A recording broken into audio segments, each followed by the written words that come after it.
Hello. Hopefully, this is working fine. So, I am doing a bit of a dry run for the new Fountain of Comfort channel. There is a link in the description which should go to the actual channel, and uh, you can subscribe to the new channel, which hopefully is going to be a public resource for mental health. And uh, so I am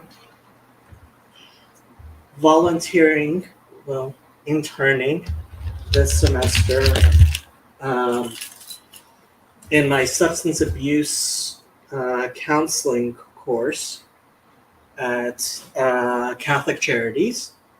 And I'm actually starting my internship for my Master's of Social Work class on Monday. But as part of my internship, I am doing some classes slash, well, it's both a class and a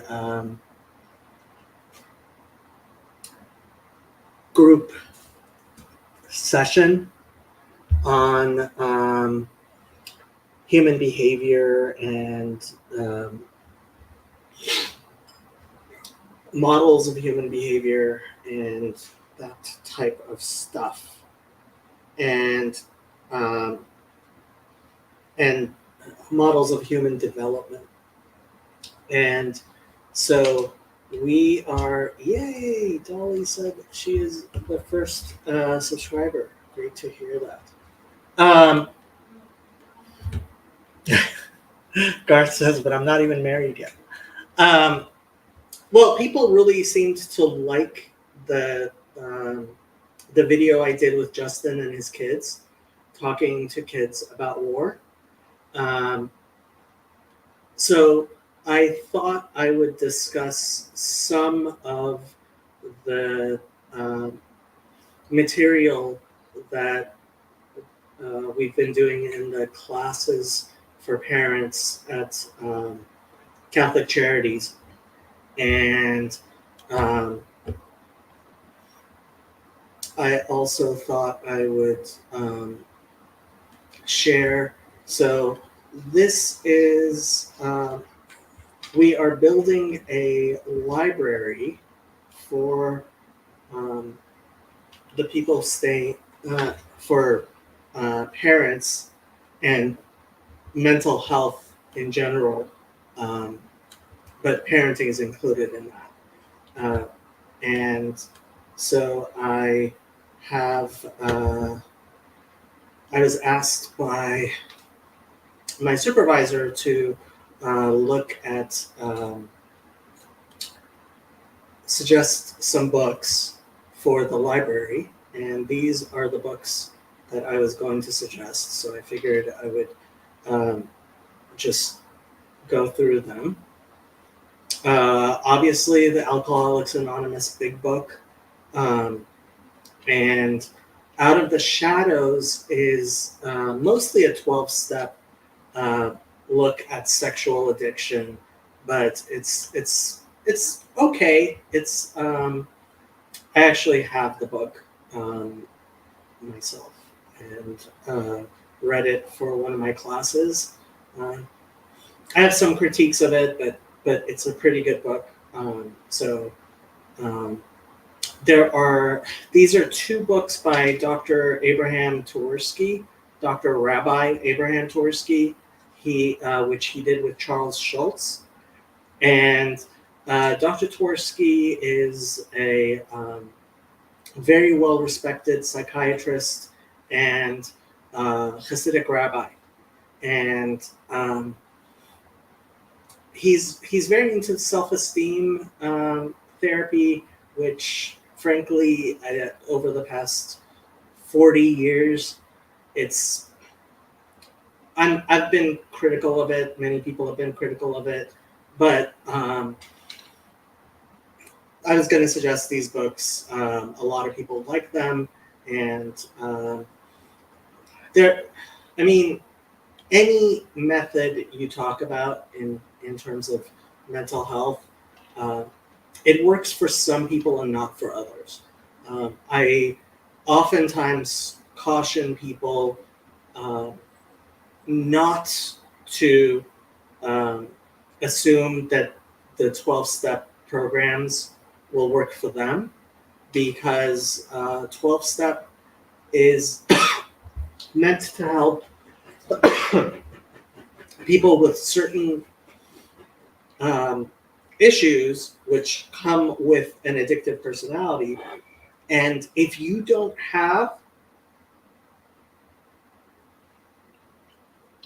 those issues, you're gonna end up actually doing yourself some damage by using those systems.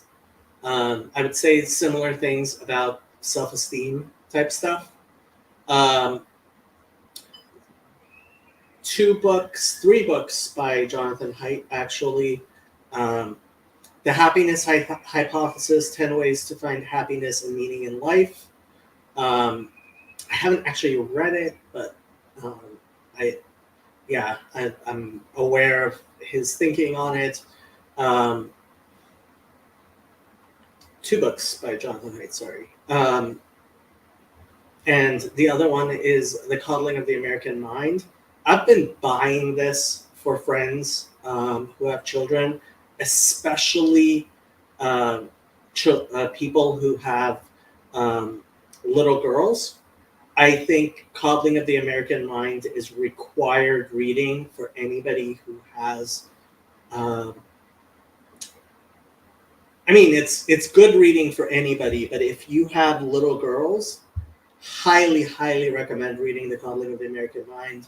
Um, if you're the parent of one child, highly recommend um, The Coddling of the American Mind.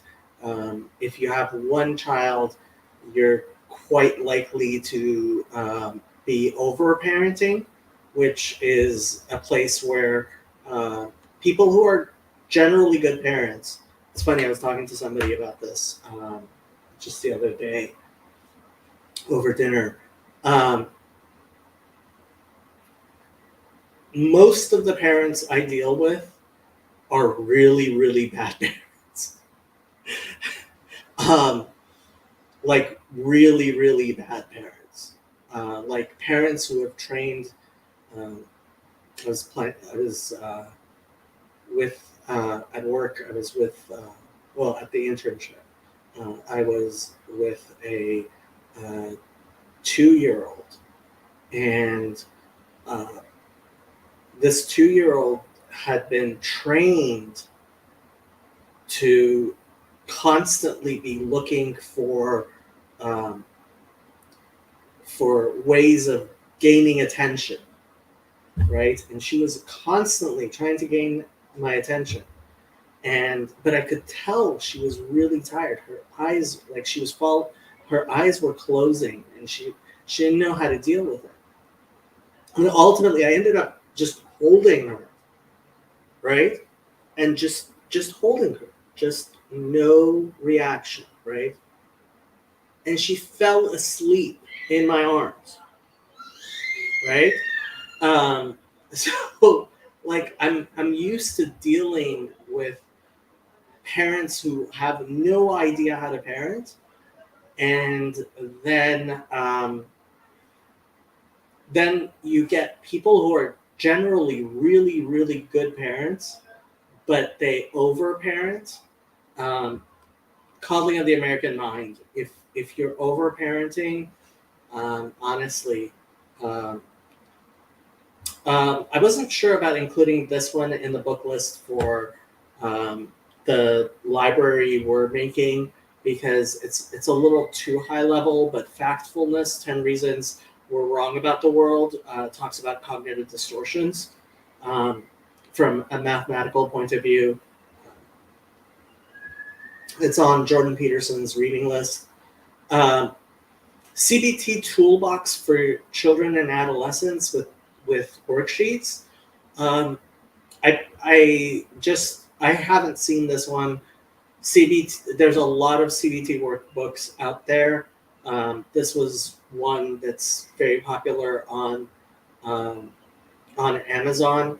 Highly recommend them. CBT worksheets, CBT apps. If you're in Los Angeles County, the County of Los Angeles actually pays for a paid app that you can do. There's a paid app called Mood Gym, Moodgym. I highly recommend it.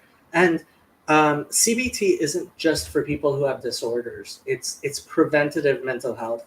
So really recommend it. And then 12 Rules for Life and Beyond Order, 12 More Rules for Life, both of them, Jordan Peterson. So these were the books.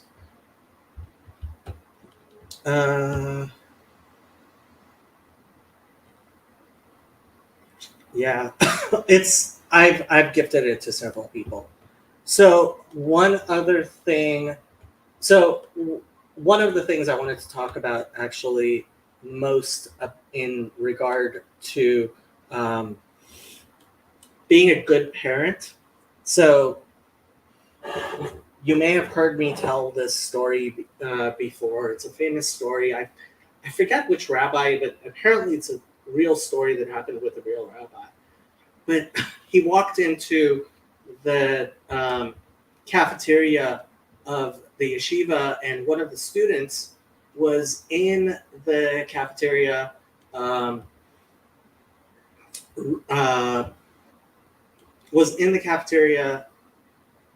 gorging himself on fish, right? And the rabbi goes up and says, "What are you doing?" He says, "I can't help myself. I love fish." And the rabbi responds, "No, you don't love fish. You love yourself, and you love how fish makes you feel. If you loved fish, you would have an aquarium, right?" And so I talk a lot about cafeteria love versus aquarium love. So the devouring mother, right, has cafeteria love for their children. What you want to have is aquarium love for your children. And John Vervaeke talks a lot about this and about how love helps a child grow. I thought I would play this. This is one of the best clips, I think, of Vervaeke, where he talks about love. So here goes. But does that mean that love then, it's like the opposite of addiction, right? Exactly. That's exactly what love is. No, I mean this seriously. So Mark Lewis, friend of mine, colleague, right? Foremost, neuroscientist on addiction. He was also himself a former addictor, right? So he knows it inside and out, literally. And he basically argues that the disease model that we've had, that what you have is like a disease that you're trying to cure, like you're infected, doesn't account for the data. Like just here's one piece of data. You have, opiates are so addictive. Well, you have soldiers in Nam using heroin. They come back to the United States, and 90% of them just stop using without any problem. That's one piece of a whole. I went to a whole conference about all this empirical evidence that the disease model doesn't work. What you have instead is an agent-arena relationship. I've been talking about that throughout today. When you're a soldier in Nam, that's very different than being a citizen in the United States. When you take people out of a particular agent-arena relationship, you can snap them free from addiction. That's why the psychedelics, you get people they have addictions that are resistant to treatment, and you get them to have a mystical experience or even a powerful psychedelic experience, and one of those can snap them completely out of the addiction. Well, how is that working with this deep, chemical disease? I'm not saying biochemistry isn't involved. He's arguing against that being the necessary and sufficient factor. He talks about this process he calls reciprocal narrowing. It goes something like this. So I'm in a very stressful environment, and I drink some alcohol to remove the stress. But what it also does is it reduces my cognitive agency, which means my environment, I can solve fewer problems in my environment. So my environment becomes more threatening. So now it's more stressful. So I need to drink more. But as I drink more, I degrade my agency. So now my environment gets more and more threatening and more pressing. So I drink more. My cognitive agency and the environment, they're reciprocally narrowing until I get to a place where the environment has no future for me, no possibilities, and I can't be any other than I am, and I'm completely compelled in my behavior. That's addiction. It's reciprocal narrowing. I was literally at lunch with Mark, and I said, but Mark, if reciprocal narrowing is possible, isn't reciprocal opening possible? And he went, of course. Oh my God. You know what reciprocal opening is? Love. That's how you get people to fall in love, not just romantic love, friendship love, fellowship love, familial love, reciprocal opening. Two people, bring them together. I disclose something of myself, and if you reciprocate by disclosing something about yourself, and then I reciprocate, and we get to see more and more, and we reciprocally open, it's called mutually accelerating disclosure, the work by Aaron. That's the last name of the researcher. That's what love is. Love is the opposite, literally the opposite of addiction. Finally put an end to endless diet. So you can go to that channel where this was in, but I put the link in the chat if anybody wants to come on and talk about this stuff. But just the stuff that I'm talking in those classes about at my internship. So you love your child, right? You love your child. How do we know from the Bible that parents will always love their kids more than kids love their parents? Look at the story of Joseph, right? Joseph is sold by his brothers, right? And Jacob in the Bible is devastated, absolutely devastated. Joseph becomes Pharaoh. At any moment, he could send word to his dad that he's still alive. But he doesn't. Right? There's a love that parents have for their children, which it's very rare for children to truly reciprocate the amount of love, because parents have invested everything into that child, right? And sorry.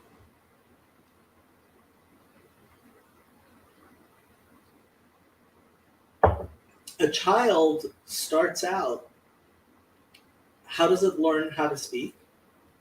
By listening to mom and dad. How does it learn how to eat? By paying attention to how mom and dad eat, right? How does it learn how to do anything? By it learns from mom and dad, right? But as they get older, that child has to learn to be an adult. And throughout childhood, you put guardrails around a child. Okay, this is for adults. You're not an adult yet, right? Well, eventually, you want your child to be completely an adult, right? Which includes things that parents oftentimes don't want to think about, right? So your child is going to have sex. That's how you made the child, remember? Right? So your child has to turn into an adult. Your child has to be financially independent, just like you are, right? So one of the exercises I did in the workshop was I have a worksheet which asks, okay, tell me what percentage of your choice to, well, first it asks, at what age did you first become sexual? Did you first start experimenting with alcohol or drugs? Did you become financially independent?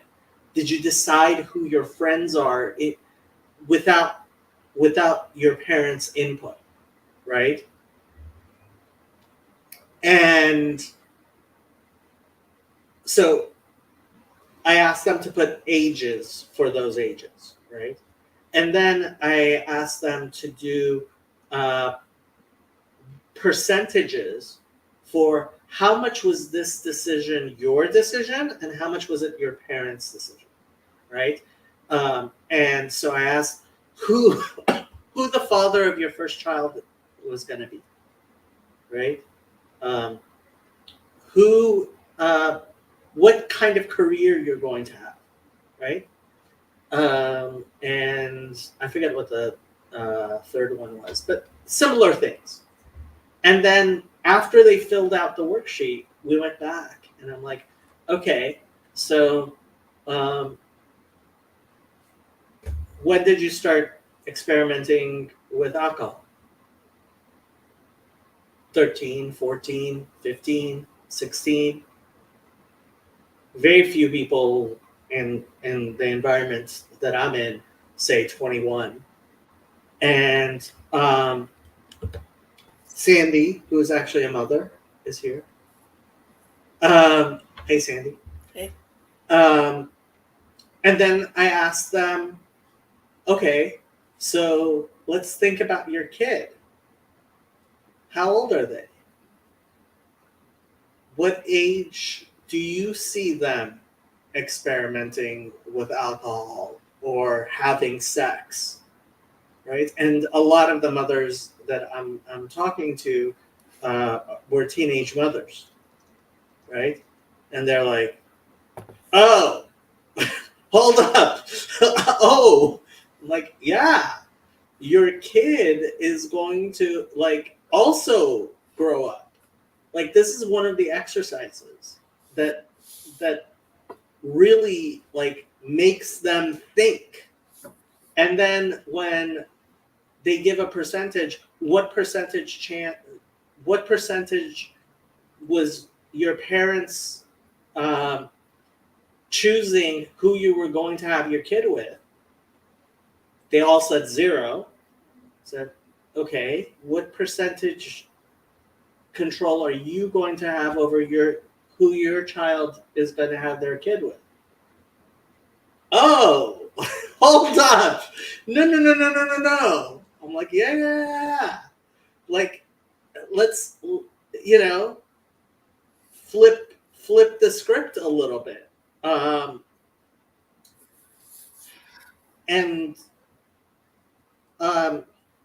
Yeah, so as far as loving your child, the biggest thing is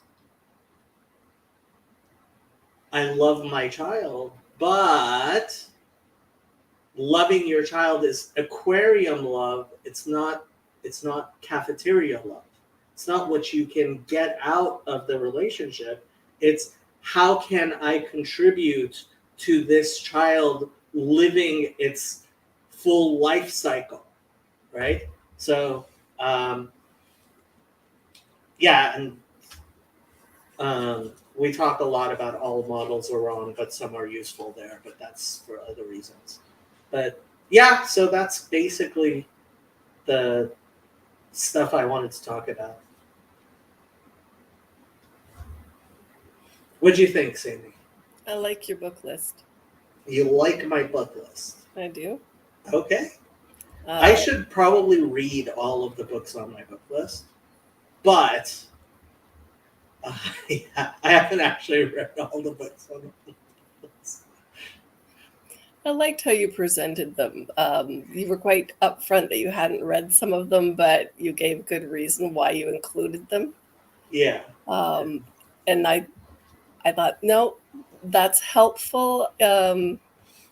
If I ran across those into, in a parenting group or somewhere as a recommendation, that would be something that would, make me think I might want to read something.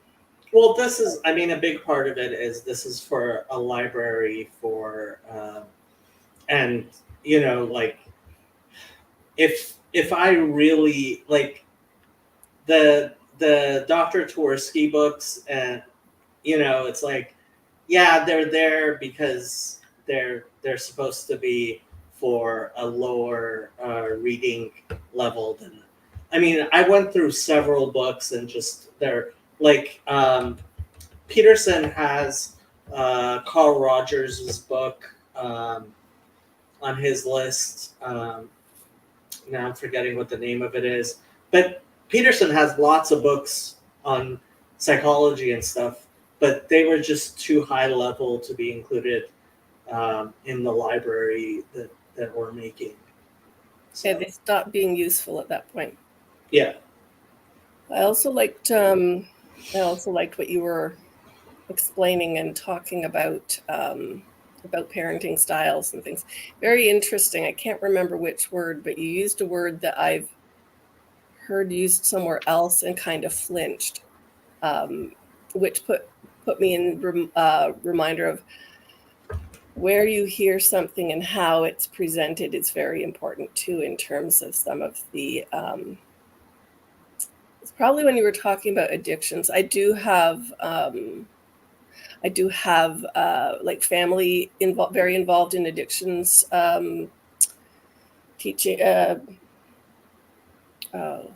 training and working with people, as well as personal experience and stuff. So I've heard a lot about sort of that aspect and that side of it. Yeah, my word of caution is don't be sure that you yourself have an addictive personality. And if your personality is not addictive, if you're using methods that are meant to help people who have an addictive personality, you're gonna end up actually doing more damage than good for yourself. Yeah, I know. My sister was very much in love with some of the 12-step programs for the families of addicts. Right. Whereas when she would recommend it to me and I would try to get involved, it had the opposite effect on me than it had on her.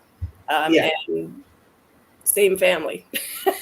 Yeah, well, and it really depends on if you yourself have the type of personality. Like some people are more along the lines of OCD and scrupulosity, and so for them to start talking about like making a whole list of everybody they've wronged, like, oh, trust me, they already have a very, very long list that they can't bring themselves to forgive themselves for, and that's an exercise in like masochism. I was thinking a little about this. I forget what brought it up earlier in the week. Yeah, I think I have the very long list, and then the paper beside it that says all of the people that I could potentially hurt and feel guilty about having hurt, tomorrow, the next day, and forever, sort of thing. So Max Friedman is a clinical social worker, and he mentioned iatrogenic harm, which is harm that comes from treatment. And if you treat someone with something that's therapeutic, I mean, it's like, we understand if you give someone penicillin, right? If they need it, it'll help them. But if they don't need it, you're just harming them. And if they have certain problems, right, then you're just making things a lot worse, right? And unfortunately, especially when it comes to psychology, a lot of people have this idea, oh, this worked for me, so it must work for everyone. It's like, no. Yeah. Just because it was therapeutic for you doesn't mean it's going to be therapeutic for anybody else. Right. And I know, I can kind of relate to that. Had a conversation with my son this week when I saw him, because one of the things that I noted sort of at the last year's, where everybody, the kids were out of the house, and Jacob into group home, and his brother into university and stuff, I started to see ways in which the things that harmed me and caused me stress increased their stress. So you have this cascade of stress running through the family. And it came up again because I wasn't expecting a question from the group home that I had to answer when I picked him up. And I watched my stress just increase, because I also don't do well with birthdays. And I was picking him up for a birthday lunch. So I started out with a little bit of edginess, and then it kind of went into this, oh, I have a question, into this. And I was watching him just build. He hadn't said anything. So I countered it by going, I'm really sorry. I'm having a lot of stress right now. And I said, you're doing very well staying calm, which helped him to focus on his calmness, and try to redirect me. Mm-hmm. And that's, yeah. So that's back. That's interesting. But something you said. Yeah, one thing we talk about in addiction studies is the identified patient. Now, what happens especially with families that are there for one person being in therapy, in one person especially if they have an addiction, is they all assume that it's that person who is the problem, right? And it's like, no, I'm sorry, but like, there's a reason why the family is in therapy, should be hopefully getting therapy. And so the term codependent actually started out of Alcoholics Anonymous and 12-step programs, where they found out that if a codependent, meaning somebody in the family who is very involved with the addicted person, goes to therapy, that helps the dependent. So people have this, they hear the words codependent, they think codependency means dependence on each other. That's not what codependent, where the term comes from. Yeah, it's a very common mistake that I made myself until I looked it up, and I'm like, okay, now let me understand this term, and I was like, oh, that's what codependency is. So the dependent is the alcoholic or the person with the addiction who's dependent on both what they are addicted to, but also the other person. And the codependent is the person who's not an alcoholic, but is still in need of therapy, right? And so, especially in this little corner, we poo-poo systems thinking a lot, and systemic thinking. And it's like, yeah, it can be overstated, but one of the things that John Vervaeke very aptly talks about is cognitive outsourcing, and how who we are is not contained in it's not contained in our skull. It's not even contained in our skin. Oh. Right? It's very, it has a deep relationship with even my cat here. Mm-hmm. And so there's a reason why family therapy helps. There's a reason why just one family member getting the help that they need is so Mills 8102 says that is one of the terms that I gave up on and deferred to the masses. Wisdom of crowds. I don't know who Mills 8102 is, but welcome.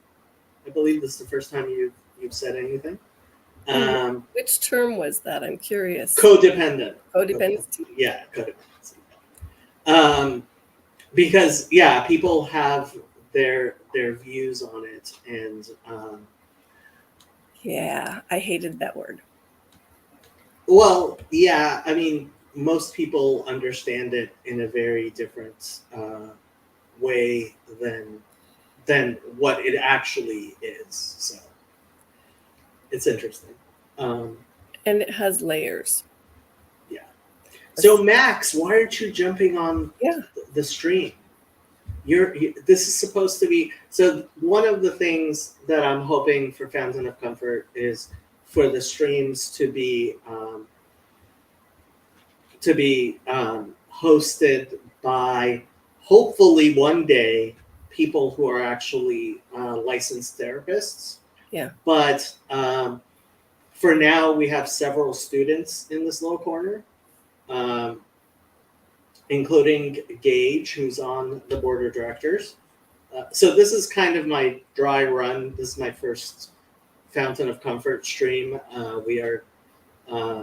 I considered doing a 24-hour stream for like marathon this week, but it was like I didn't get it up and running yet. So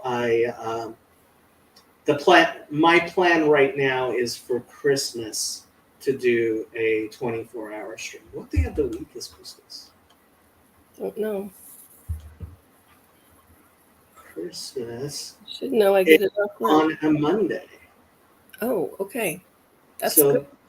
yeah, that might actually be a pretty good day to do this, to try to do the a sort of marathon.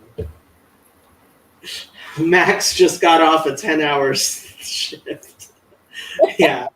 So Max is an associate clinical social worker. Yeah. And he works in very, very difficult cases with sex offenders. So, um, That would definitely be something to talk about at some point. yeah, that's actually one of the. I mean, I included the book "Out of the Shadows" is the name. I think Yeah, it's- "Out of the Shadows." I I especially don't like that some of the some of his stuff is based on the work of John Money. Anybody who knows who that is, ugh, uh, be glad. But and it's generally, I mean, it's generally an okay book, and I think could be very helpful to people who. A lot of people have sexual addictions, especially porn addictions. So which often get talked about these days as if it's all online, which a lot of it is. But that's not always the direct link to children. what do you mean, children? People will talk about, oh, you've got to put all your special blocks on your. Oh, right. Yeah, yeah. I mean, as a parent, frankly, as a parent, a child under 10, like, they should not be on the internet. I should not have been on the internet as much as I was. But live and learn. But yeah.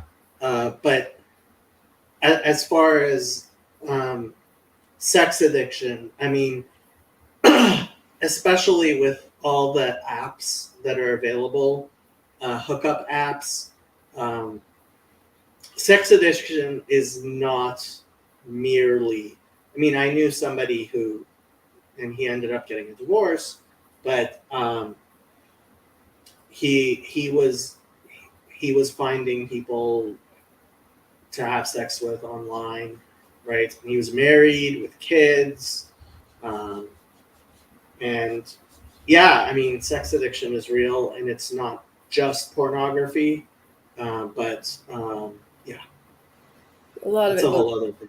back to Vervaeke, your Vervaeke clip too, Mhm. as in whatever's feeding you, what's the opposite of, like whatever's, some things are just simply gnawing at you. Some things are feeding you. And Something, yeah. yeah, and when I look back through, I mean, is there ever a time that things like that have not been an issue? It has more marketability these days, but that's because we're a society that lives off things being marketable. Okay, so That's but only one half of it. so with addiction, there's chasing the high. Yep. And the rabbit hole of chasing the high that you can go down with online pornography is far, far deeper than anything that was available 30, 40, 50 years ago. Oh, Yeah. yeah. No, I don't even want to. I don't even want to review or know what the list is. Yeah. Yeah. Yeah. Things are, yeah. It's interesting. The older we get, the more we eat, the hungrier we are. It's probably something that goes towards, because that's what they say about general things is you want, I mean, just thinking because working retail, and I'm thinking on anything, anybody that has anything to sell, you want to make sure people feel hungry for it. And that is used very effectively and inappropriately these days. And that's a shame. That really is. I am not sure what you're asking, Reko. Oh, the list of, is that the list of what I was saying is I don't want to even know what the list of potential harms. Oh, That yeah. is probably the option. yeah. Okay. Yeah. No. Yeah. But even without seeing any addiction issues directly in some of those places where you want to safely raise children up through to adulthood with solid morals and like a solid sense of self, Mhm. it's hard, because 1,000 stings are out there any given day, So there was a viral clip of Doug Wilson's wife talking about spanking, and that got millions of views, and lots of people were talking. And I considered going through that video and talking about how well, I think the reaction to what was said was overboard. I think the reaction to the overboard reaction is overboard. I mean, if I'm taking a class on the family this semester, and my professor is absolutely 100% against corporal punishment of any type. Yep. And many people are. And it's become kind of fashionable to be like, there's no place, anytime for any sort of corporal punishment. And I think that's going overboard. I will say, of the parents that I know who use corporal punishment well, I don't think any of them have had to spank a child more than 3 times in the entire life. If spankings are a regular thing in your child's life, and that's what happens with Doug Wilson. I mean, the video that he had where he was describing his philosophy of spanking was inviting the child to make the calculation, well, is this ice cream bar worth 5 swats? Oh. Well, he didn't realize he was doing that. But he was doing that because when spanking becomes this is the punishment for misbehavior, sometimes the child is going to be like, oh, I'll do the time. Let me do the crime.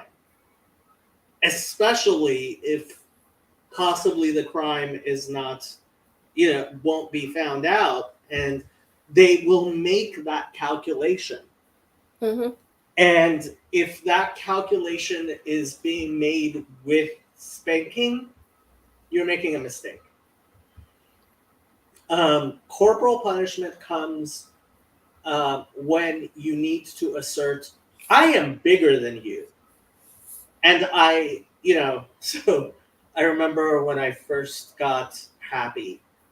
So I was taking her for a walk, and she kept on pulling on her leash. And first of all, Happy is 80 pounds. And she has 4 legs, and I am 200 pounds, but she can still pull me. And I want my mom, who doesn't weigh 200 pounds, to be able to walk Happy. So with a big dog, you cannot let that dog rule all over you. And at one point, it got to the point where I wrestled her onto her back and looked her straight in the eye until she went like this, right? I did that once. Once. That was almost 5 years ago now, right? That's the type of thing where, okay, there are times when you have to be like, no, I am bigger than you. You will do what I say, right? Mm-hmm. But, yeah, I mean, I could probably find that video. It's corporal punishment. Our bodies are so important, and the interaction of bodies in any context are so important.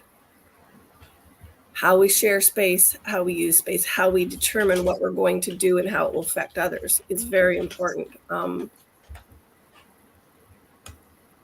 there's layers. I'm thinking back to Vervaeke again and some of the other things you talked about, how they interact. And yeah, I had a very minimal amount of corporal punishment when my children were small. Mm-hmm. Part of it being we lived on a very, very busy road. It wasn't supposed to be wasn't supposed to be as fast a road as it was, but people technically went about 30 kilometers over the limit on any given day. And I had a deaf autistic child who was between 2 and 5, who would run towards the road. And so we had a few pointed conversations about how much cars hurt if you run into them. Mm-hmm. That was a good use of corporal punishment, because I also used it to explain pain. You know, you don't want to do this. Mm-hmm. I'm going to spank you, and I'm going to tell you it's going to hurt way worse if you do that again and the car gets you. Mm-hmm. And I talked that over with, we had developmental services workers, of course, coming to the house who had the no corporal punishment of any kind rule. Mm-hmm. And we discussed some of how we were going to work with this son. You know, so yeah, no, it has a lot of the dynamics dangers that you were talking about in general earlier on in families that should send families for counseling as a entity sometimes. Mm-hmm. But that doesn't mean it should never show up. It depends how. Well, yeah. I mean, generally, my thing is corporal. I mean, if you do X, then the result is 5 swats. Yep. Then, really, you should be using something else like timeout or taking toys away or any other means of doing it. It's when it's like, no, this is, you know. Not a negotiation. I am the big person. I am this. There's a reason I'm the big person. Yes, I am the big person, and you will do what I say, right? Okay. Like if the child. So I actually thought this was a good use of. Well, so this is a story that Doug Wilson's wife told, and it showed why she was misusing spanking, and it showed why where a good use of spanking in the end was actually right. And the person who on Twitter was criticizing them was missing the point, in my opinion. So this was the story. It was nap time, and her son was coming out of his room as opposed to staying in bed. And so the set punishment for that was 5 swats. And he kept on doing it. And he did it like 5 times. And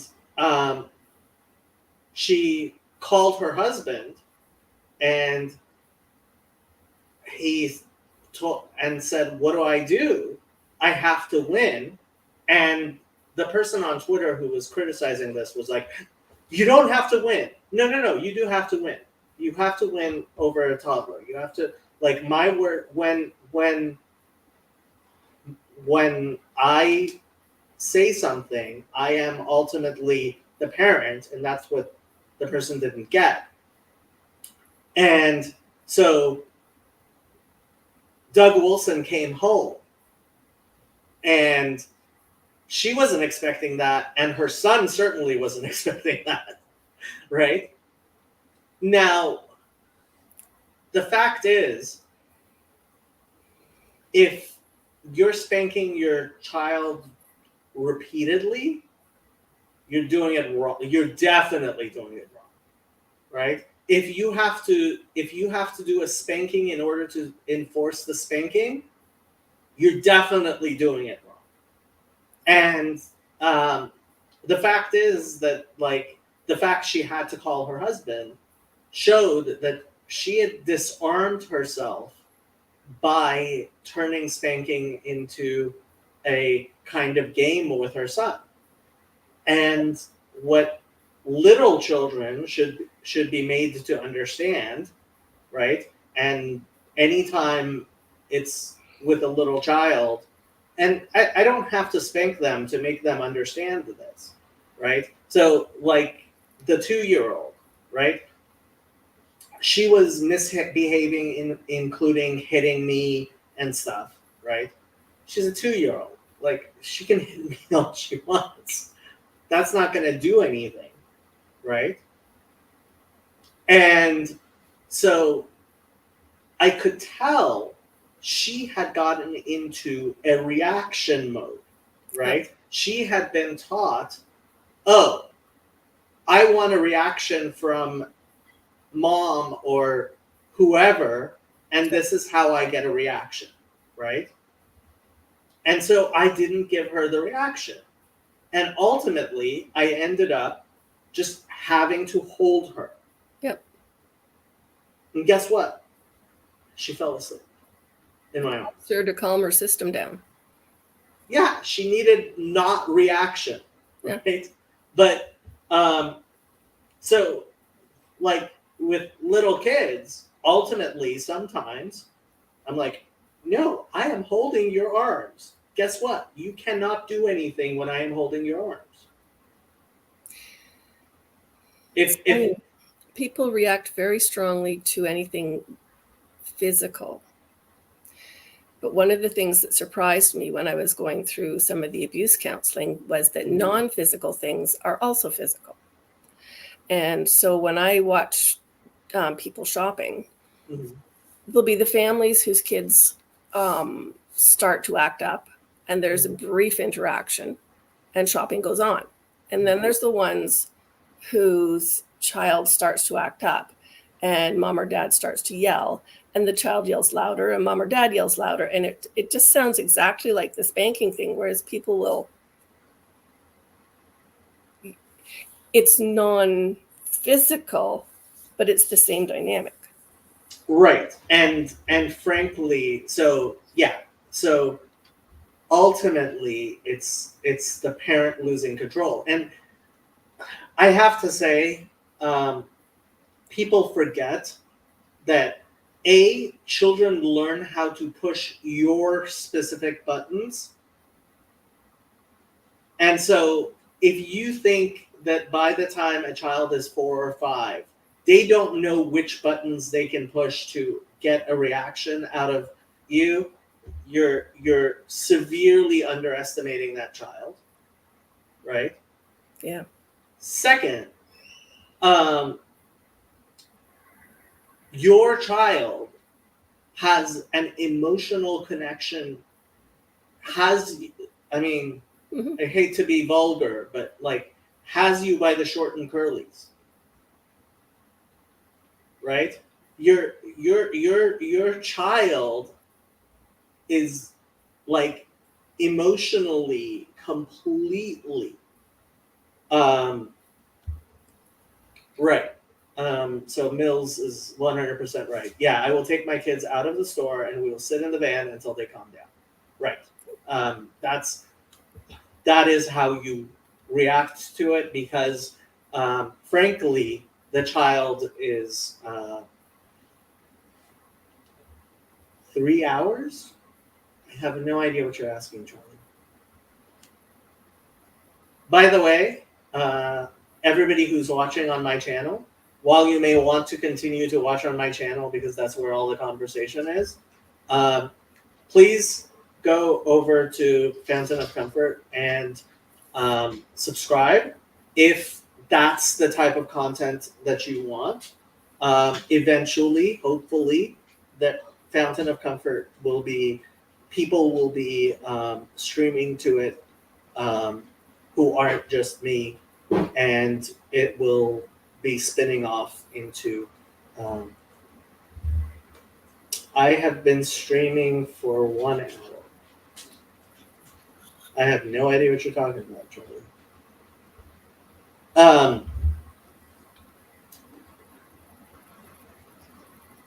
What was I saying? You had just read the comment about taking the child out to the van, and Right. you were going to follow up with something. Right. So the point is when a child knows that if you're in public, they can embarrass you, Right. and so they should also learn. Oh, if we're going to play this game, we are going to leave, and then you are going to be unhappy with the fact that and that doesn't mean necessarily a spanking.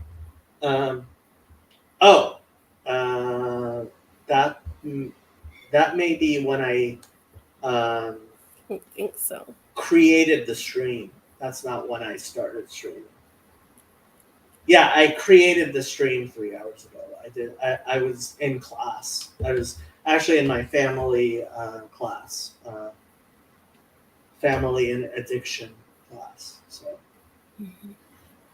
you should know that, Charlie. I was complaining in a group text about my class.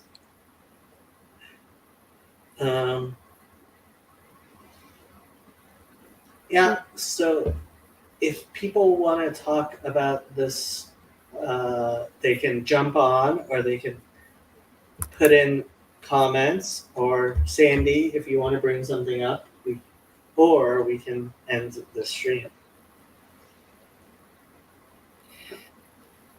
So, family and addiction. I'm curious. Do they are they talking about, or will they talk about the generational issues of family and addiction?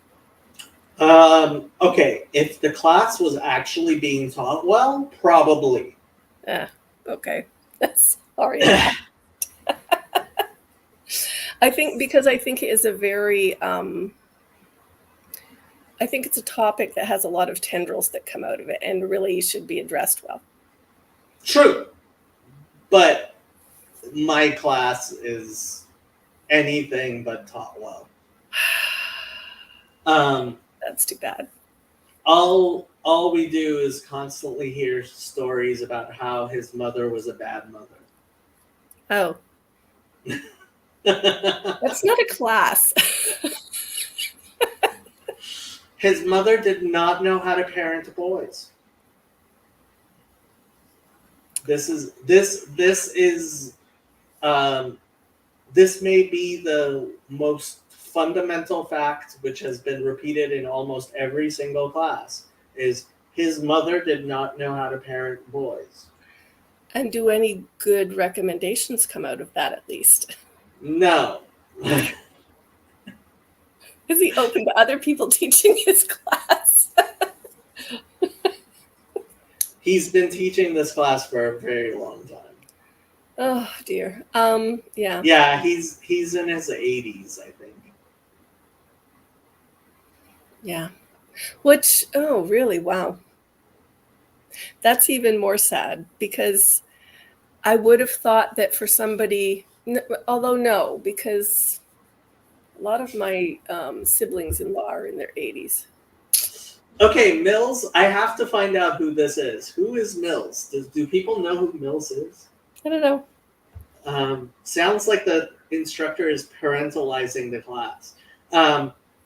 Yeah, so parentalization is actually a useful thing I learned.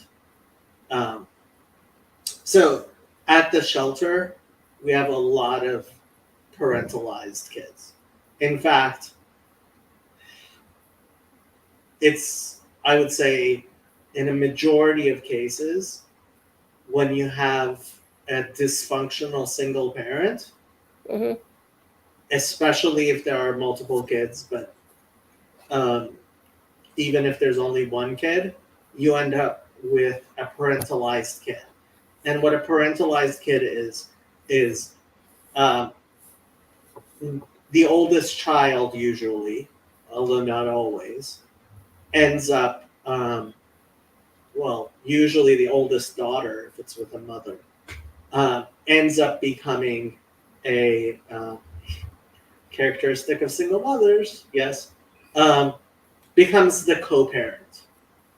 And that, robs that child of their childhood, but Right. also children tend to be very poor parents, and so it's bad. Yeah. Yeah. So, oh boy, I could have about 1,000 questions on that topic. It's interesting. I am an oldest child of Okay. two youngest parents who married a youngest child, Okay. had an oldest child that really couldn't be an oldest child, and a youngest child who said he always felt like a middle child. Okay. And very much was a single parent in the situation in many respects. So when I look back at some of the things you're talking about, yeah, how do you actually, so do you get any good advice, especially into the extended family, on how to, if you can't prevent it, at least minimalize the damage done by that? I mean, I've put a lot of personal time into reading and trying to self-direct the how not to harm my kids in the process of raising the kids. But so Max says results in people pleasing as an adult. Oftentimes, yeah. So yeah, still working on that. okay, so let me explain what is not parentalizing. What That is would be great. not parentalizing is, which too many people, I believe, confuse with parentalizing, is when one of the children starts pretending like they are parents of the other children, because they are practicing becoming an adult, and they're moving from child to adult behavior. So a child mimicking the behavior of the parents is not parentalization. Okay? So that first example is not parentalization. No. Oh, It is okay. not parentalization if, for example, the oldest child starts acting like the parents, right, in a similar way towards their younger siblings. That's not parentalization. That's role model. I understand parentalizing to be when a parent leans on the children to be a parent to them, role reversal, that can happen, and that's incredibly dysfunctional. That especially happens with people with addictions. Mhm. But it can also happen with parents who are sick, who are, various ways incapacitated, and they start relying on the child to be the caretaker. Okay? That is definitely parentalization. Another form of parentalization is basically spousification, which is one parent, usually single mothers, right, will turn the oldest child into their spouse, their co-parent, right? It's no longer the child is seeing how the parents are being parents and acting towards the other children the same way. It's the child is being a parent, right? Is so either by taking on the role Mhm. or by taking on the role of spouse, as in, oh, we're going to discuss what we're going to do in the house, right? So, yeah, if yeah, looks to the child to be her partner. Yeah, that's spousification. So Interesting. I guess, yeah. So So I would. No, go ahead. yeah, no, go ahead. I was just thinking. So then, what Mills said in my childhood home, I very much felt responsible for my parents, Mm.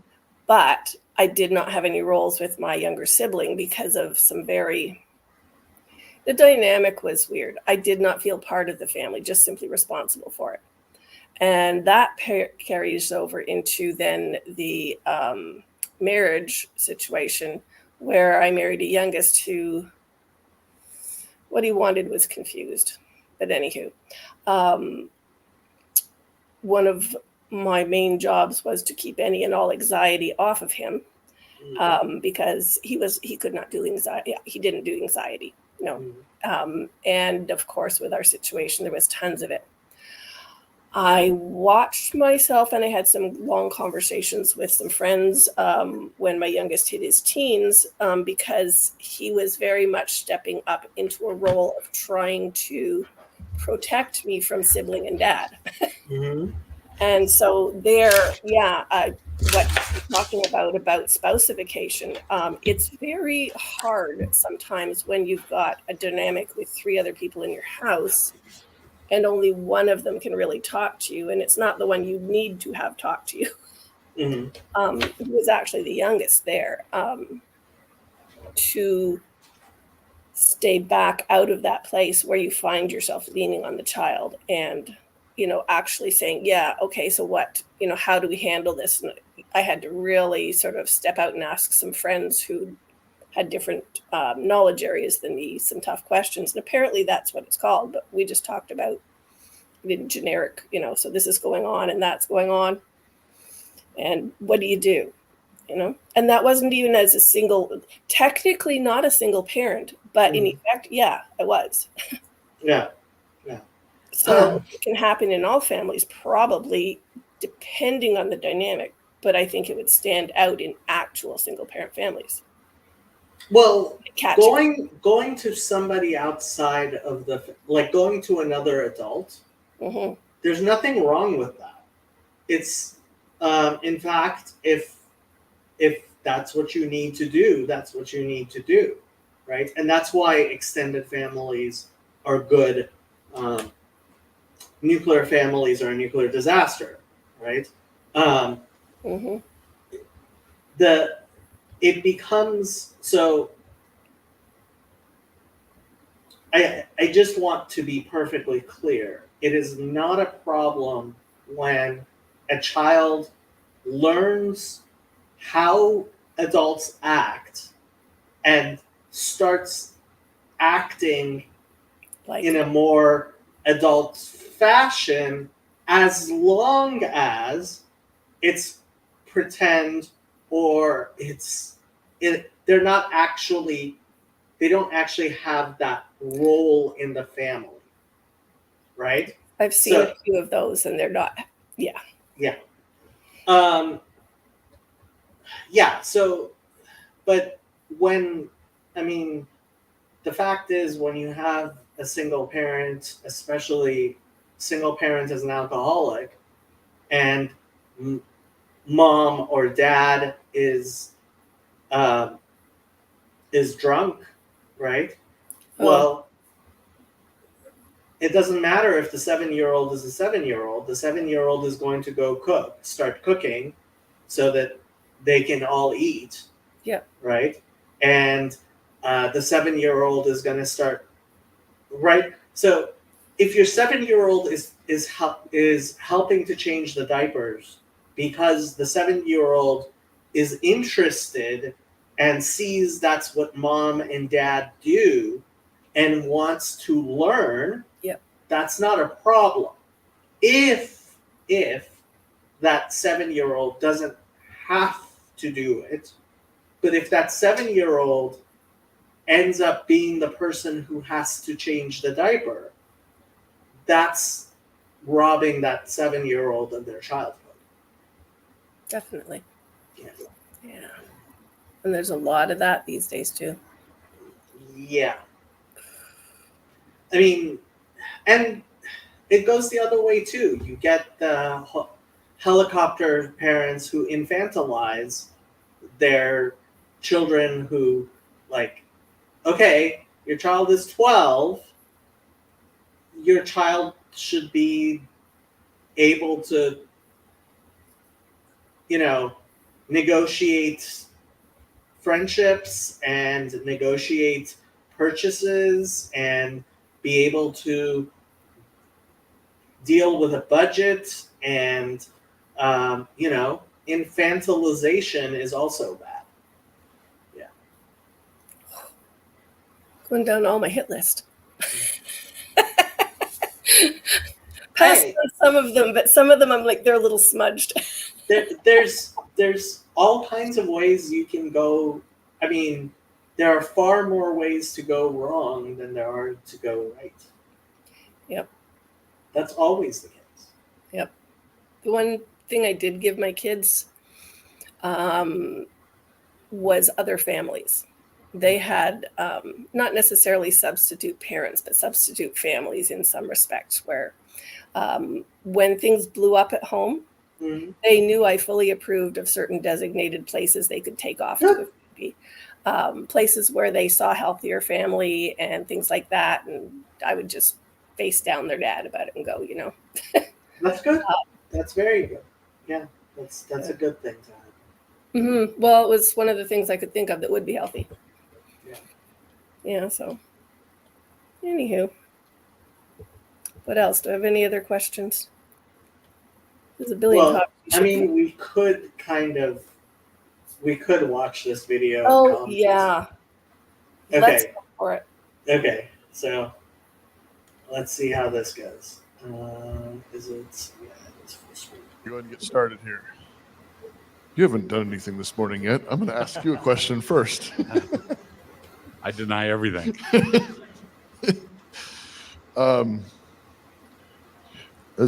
As we read one chapter of scripture to our kids, all under the age of 8, several struggle with listening, interrupting, goofiness. What are some specific practical suggestions that we continue to feed the ones that are listening while lowering the standard in love for the others?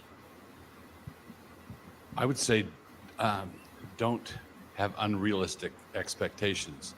Let them squirm a little bit. Right? Let them fidget. Let their kids. And you know what it's basically you want to have a line where it's not disruptive. So if one of the kids is playing or fidgeting or not paying attention in a way that's disruptive, then correct it. But don't have unrealistic expectations either. Adjust the material to the God. God remembers our frame. It says in the Psalms, we should remember our children's frame. Don't do a seminary class. Yeah, don't start with the genealogies of First Chronicles or something like that. This is the word of God, children. So sit still. But yeah, So this is good parenting advice. I highly recommend it. Be age appropriate and allow for your children to be children. Our healthy neighbors were a huge blessing in times of stress. Obviously, yeah, that's 100% true. when our kids were really little, sometimes our family devotions were all of like 2 minutes. It was just, and it was all it was I just wanted them to have an idea of, sometimes we read the Bible and I read them a verse, or I'd tell them a really short story, and then we'd sing the doxology together, and then I'd say a quick prayer and amen. And we were out in, a minute and a half, 2 minutes. And I just wanted them to start getting that and then grow in it and be joyful. Could you, this is a question, could you give some pointers on restoring fellowship, specifically if a child is having a hard time snapping out of it, anger, or being in a funk after a spanking? How do we cheer them up without bribing them with candy or a TV show? Okay. If your child has an after a spanking routine, you're doing it wrong. Yeah. Because now spanking is a part of how we deal with things in our home, as opposed to this has gone way beyond, right? So go to your room, right? That's punishment. Spanking is they're not going to their room and they're not behaving and they're not right. So now this was when it was like, oh, you're telling me that spanking is a regular thing. Now, one of the most important things is to actually have expectations, so your child knows, right, that, and it should be proportionate, right? So if you do X, the response is Y, and it should be directly related enough and well designed enough that no child is going to say, well, hey, if I take an ice cream bar, it's worth the half an hour in my room, right? It's like, okay, you're not doing it correctly. Right? It also messes up routines, because going to your room, I remember Jack used to say your bedroom should be your sanctuary. It should be a place you're safe. It's the place we sleep, right? Yeah. So if you're told it's time to take a nap, and instead of it following the natural routine, you're running into that kind of back and forth reward punishment thing, you've blown up the routine. You've taken away the safety of that place as part of a normal routine. And you've also done something hugely dysfunctional on top of that. Yeah, so timeout maybe, as opposed to go to your room, right? But yeah, so what I wanted to emphasize though is you do want a kid to know the result of X is Y, Mm-hmm. and they should be closely enough related, right? If you take a cookie, that means you don't get dessert tonight, right? Yep. That type of thing where a child starts to learn, oh, right, if I wait, then I'm gonna get, cookies later or whatever, right? So question on this particular, you want to read that, or I'll? Yeah, I teach my children that good behavior is not currency. It is just the ground in which good things grow. It's not a transaction. I think if your kids are old enough to understand that, that's good. One of the really important things to do is Piaget's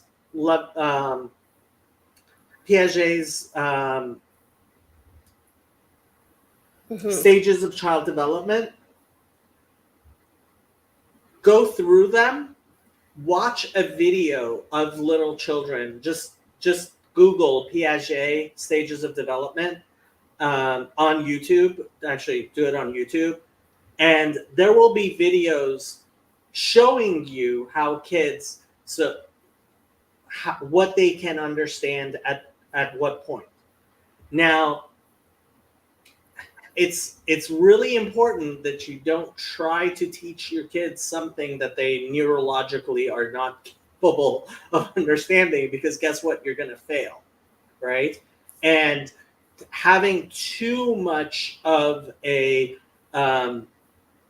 so one of the classical examples, this video I was watching. So they asked the child who was too young, like 6, right?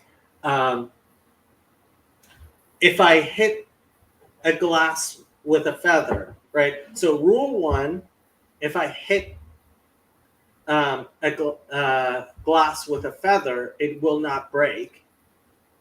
Rule 2, I hit the glass with a feather.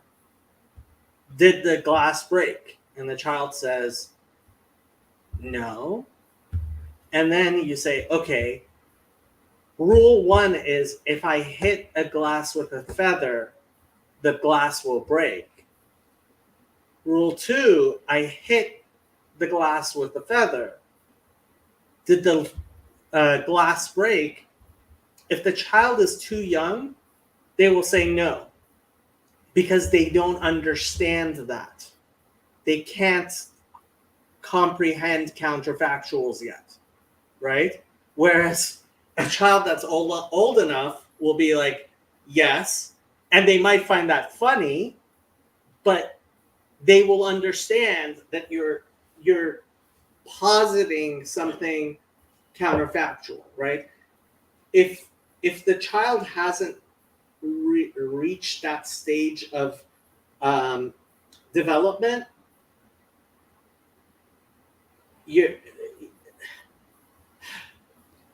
what you may unfortunately end up doing is spending a lot of time trying to teach your child something that they will grow into, and you will think when the child is old enough and starts understanding that all of that time you spent trying to make them understand it is what helped them understand it, and it may not in fact be what helped them understand it. So you just have to be very careful that you're not trying to teach your child something that they are physically incapable of, neurologically incapable of learning. That's the one thing I want to. So a child that's young enough, good behavior, currency, that's just plain fine. Max says, I don't know how if I can comprehend counterfactuals. They've gotten harder. Okay, did you want to say something or? I was only going to make a comment to your earlier example of the 2-year-old that you were holding. In terms of the answer to this question, why would you automatically jump from I gave my child a spanking, they're not calming down, to rewarding them with TV or something else that's going to up the stimulation, when probably the better thing would be to simply sit there for a while with them and just help them to calm down, even if all you do is hold them. Or was that what you would see as? So that may be in fact the thing, but yeah, I mean, honestly, so with this particular child, what had happened was the child had been taught to become kind of an adrenaline junkie.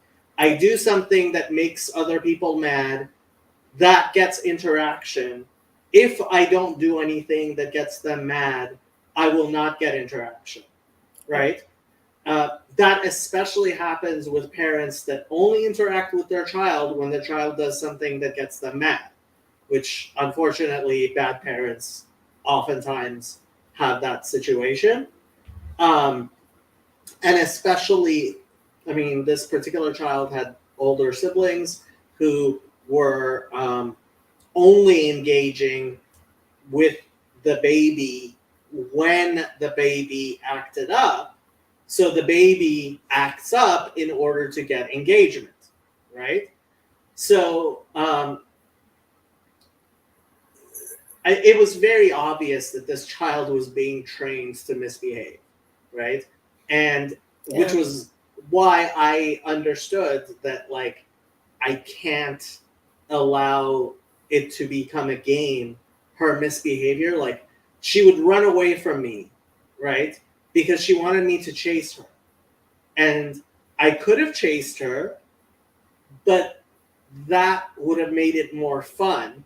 Whereas I just slowly walked towards her and let her run as much as she wanted.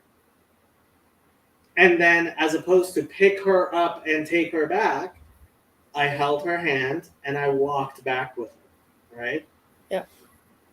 And similarly, she was pulling and pushing and hitting and all kinds of stuff. And I could have reacted, but what I gave her was non-actions. And then what I saw was she started, like, drowsing off. I was like, okay, this kid needs a nap. And I picked her up and I held her and I just, just soothed her, and she fell asleep and started snoring. Which is lovely. And trust me, that child behaved better after that little nap, right, than she would have if I had yelled at her and right? But yeah, so Mills says that's helpful. Nice to find some practical parenting in TLC. Thanks. Yeah, so I don't know how old your kids are, but make sure that you are not trying to teach. This is one of my pet peeves. So, for example, teenagers have a sleep cycle from midnight to, or at most 10 a.m. to 10 p.m. to 8 p.m. 8 a.m.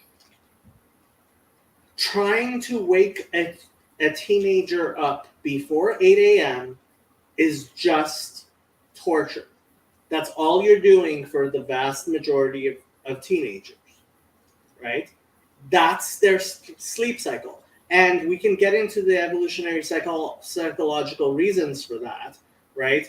Having the teenagers up late actually was quite useful when it was dark and parents would go to sleep and the kids and the teenagers would have guard duty. So having teenagers stay up late at night that's the evolutionary psychology explanation of it, if that's what you need. But the fact is, we know scientifically that the sleep cycle of a teenager is they will be asleep at 6 a.m. A teenager is going to be asleep at 6 a.m. and you trying to wake that child up at 6 a.m. is only going to do bad things to that teenager, right? And so, thank God, California schools recently changed so that there's a law now in California that no middle school or high school class can start before 8 a.m. They used to start before 8 a.m. Oh, there were plenty of schools that started 7 a.m. Wow. Yeah. There Never were, heard of such a thing. Wow. oh, there were plenty of high schools that started first class was at 7. Wow. No, I mean maybe preschool sports and things I'd heard of, but Yeah, so now and the teachers unions actually fought this for a long time, and this was one of the things that I would tell people when they actually passed the law. It made me regain some hope in humanity. yeah. I mean, you can look at the fights that there were over these laws, and there were fights in many states over these laws, but the pediatricians, American Academy of Pediatricians, and sleep scientists, and like the science is very clear, right? For the vast majority of teenagers, trying to get them to be awake before 8 a.m. is just torture, and it's not going to happen. Now, there are plenty of people who think, oh, I taught my kid, right?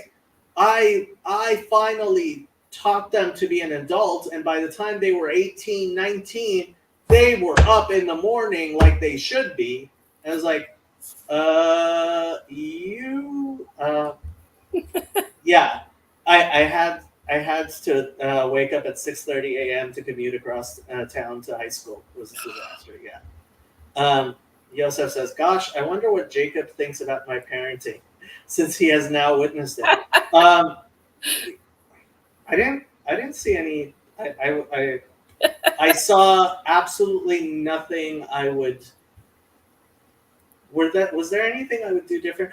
I did not like your selection of books for your kids, for your daughter. I have to tell you, I did not think you had a very good selection of books for your daughter.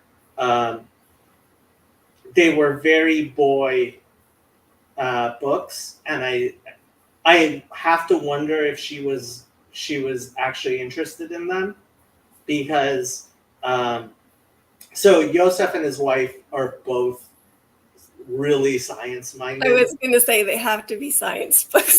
Yeah, so they had all these books about like quantum physics for babies, and like it was like, okay, well, she might be actually too old for word books now, but like I didn't see any word books. You definitely, especially for a child at a little younger than Yosef's daughter, you want to have lots and lots of word books, and then you want to have story books, and like especially for girls, you want to have story books. So yeah, that's the only thing that I was. Oh, those science books for babies are great. We just picked up Pandemics for Babies at the library. Well, Nathaniel, also you have a son, so Quantum physics for babies. please remember that children are gendered, and it's possible that your child is off gender, but assume that your child operates in the same way. So, for example, for a little girl, you should have many more colors. Like you buy the 64 pack of crayons, not the 8 pack of crayons for little girls. For Okay. little boys, you probably buy the 8 pack of crayons, not the 64 pack, because the little boy can't see the difference between the color. This is my big thing about, yeah. I would have liked your crayon selection. Okay. Yeah, so let's keep on going. So just to cheer them up. I think you have to start with if they're still misbehaving, you need to make sure that you're dealing with the disobedience. But I think you also want to be proactive, and that doesn't just look like giving candy. It looks like let's carve out some time to tell stories about, hey, we like to do, hear stories about when you were littler. You did. Yeah, I kind of wondered that because we were at the playroom. So I kind of sort of assumed, I mean, I didn't say anything, but I kind of assumed that the books in the playroom were not the books she really loved, which would I presumably have been in her bedroom. So yeah, I kind of assumed that. This, and we talk about we tell stories, read books, and if all else fails, throw them in the bathtub, and give them a water does wonders. But what you want to give them is your attention, and the right sort of attention, not just the disciplinary attention, but that you're showing that your home is a home of love, and you love being together and delight in each other's company and fellowship. So Right after a spanking, you will pray with them and reconcile with them and remind them of the gospel. And so, like, the first thing, the joy is the gospel, and you are communicating Yeah, I don't think the Gospels are really that important in parenting, but that's just me. tons about your belief in the gospel. I sometimes tell people who say, well, I could never share the gospel with a stranger. I could never share. I'm just not good at explaining the gospel. And I know that not everybody's called to be an evangelist, but I say, well, are you parents? Yeah. Well, then you share the gospel every day, or you should be, right? Jesus died for our sins. Now we're free. And that's the source of your joy. And so I would start there. Yeah, bad theology makes for bad parents. I'm sorry. But like, On the other hand, if you look at the actual meaning of the word that means good news, I kind of get behind what they're saying in that respect, that you're yeah, but Jesus died for my sins is what I'm teaching a little kid. I'm sorry. Not my first go-to after a spanking. Penal substitutionary atonement is really, that's what you're teaching your little kids? I'm sorry. Too is, That goes to my and you're weird telling your kids in how you tell them the gospel, whether you Honestly, okay, so putting my fountain of comfort hat back on, I have to be very clear. I am not saying that there's like, okay, if that is the theology you are raising your child in, I'm okay. So let's just be clear. Fountain of Comfort is a secular space where people from different religious backgrounds can come in, and our theological discussions don't necessarily need to be involved in that. But I will also say, personally, I think it's like, I think there's bad theology going on there. That's So whatever people live and believe in, like even the conversation with Joseph about the separation between the science books and the little girly books of relationship stuff. right. That's kind of, it's not theology, but it's in the same category of what is the, how are you weaving your story into, So, I mean, there's definitely, yeah. So Severian says also move to associate the gospel spanking. What the hell? A young child is just going to learn that one associates the other. Honestly, like. That's why I was laughing as soon as she said penal substitutionary grace. I'm thinking you just smacked the kid. Right? Yeah. I don't know what to tell you. you believe it or not.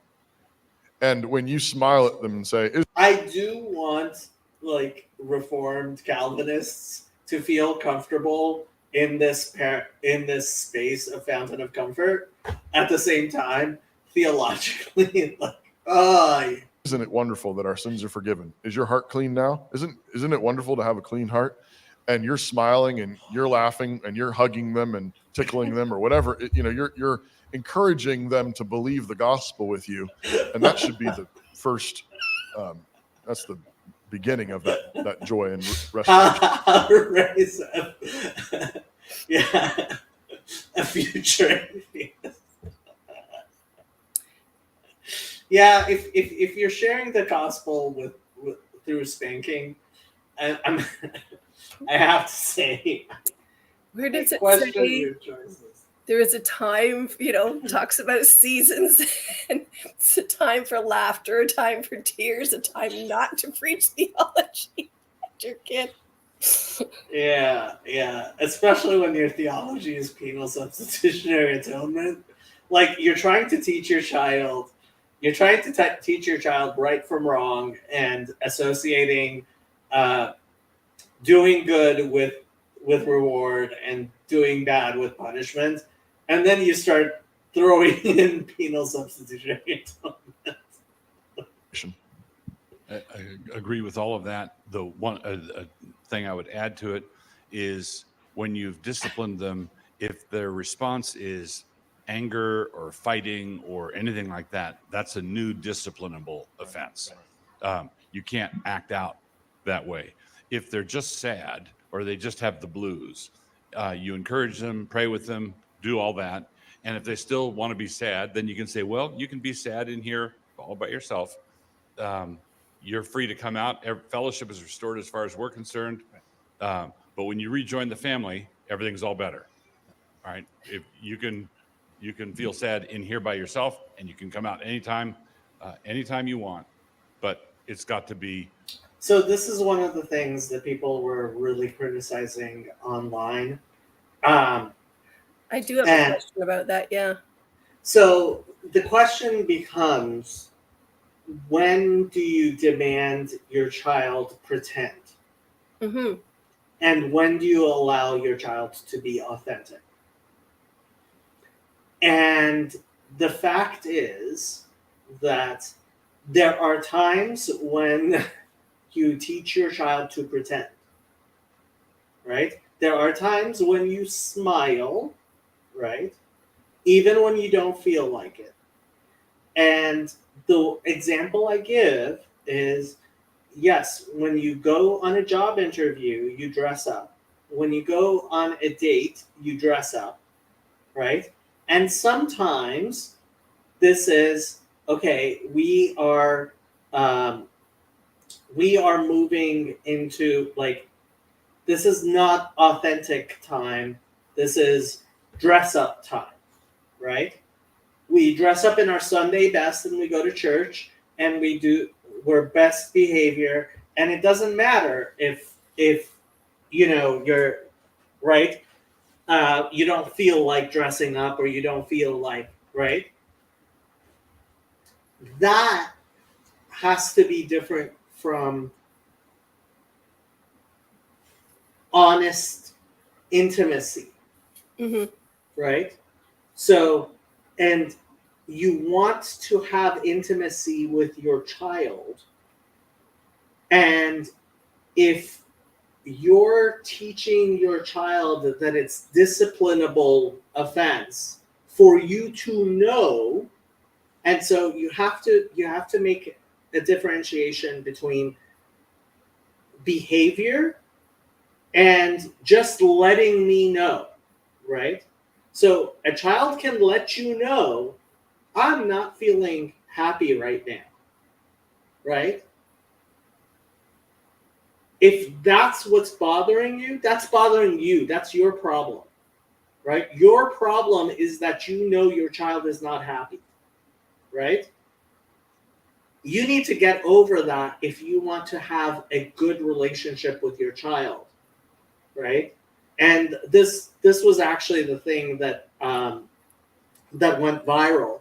Is his wife went to pick their little girl up. Ego defense, yeah.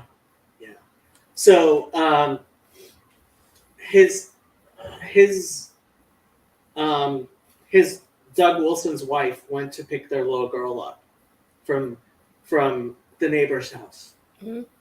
And when she got there, the little girl went, "Oh no, mom's here." Hmm. And this is what Mrs. Wilson said. She said, "I didn't say anything right then, but when we got home, I spanked her. Because you don't behave like that. You're always happy to see me." Now, there's two reasons why you can do that, right? Okay. You can be disciplining for how do we behave, and we don't behave like whiny little children, which disciplinable offense, not an offense for spanking, right? Disciplinable offense is we don't whine to other people. You want to whine to me afterwards that, "Mom, I wanted to stay there longer," that's fine. But when you're at somebody else's house, I want them to like you and invite you back, and they won't invite you back if you're a whiny child, right? But what really probably happened and why that little girl got the spanking was mom felt hurt.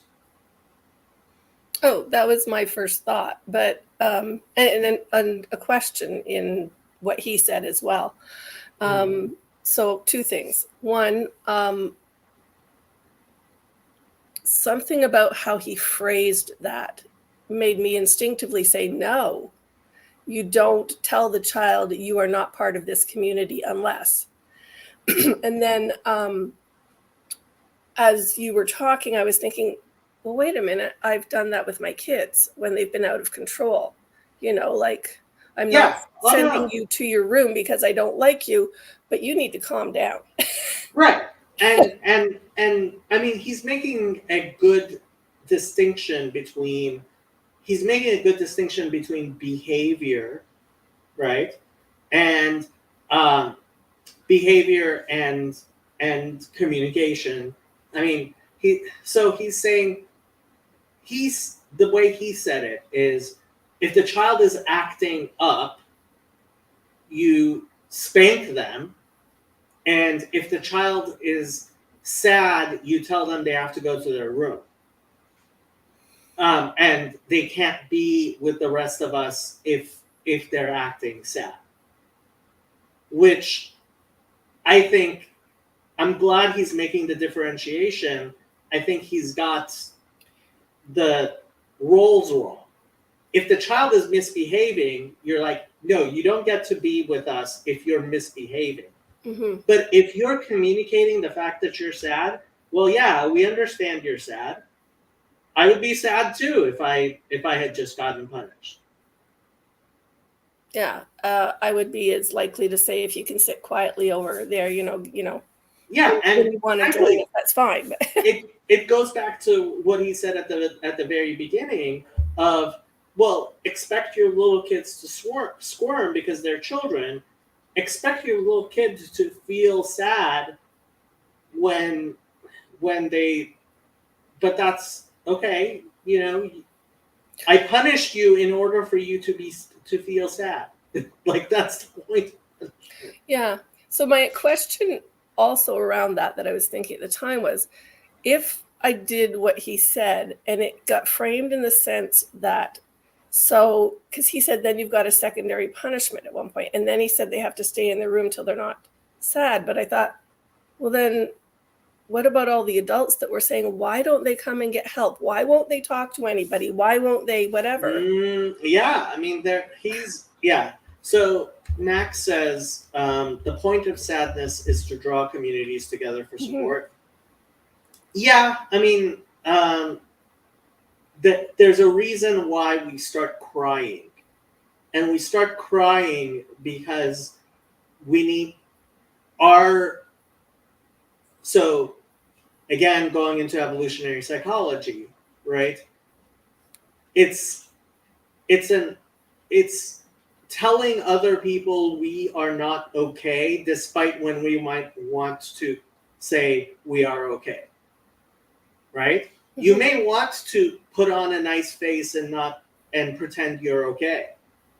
But your body's saying, no, I need to let people know that I am not okay, that there's something going on here, right? That I need a different type of attention than when I have a smile on my face, right? And that's perfectly fine, right? When someone is crying, you should recognize, oh, this person is having an emergency, right? And your reaction to that needs to be very different from when that person's not being emotional. Mm-hmm. Interesting. Restored on your end also. And that's something when you're disciplining for the original offense.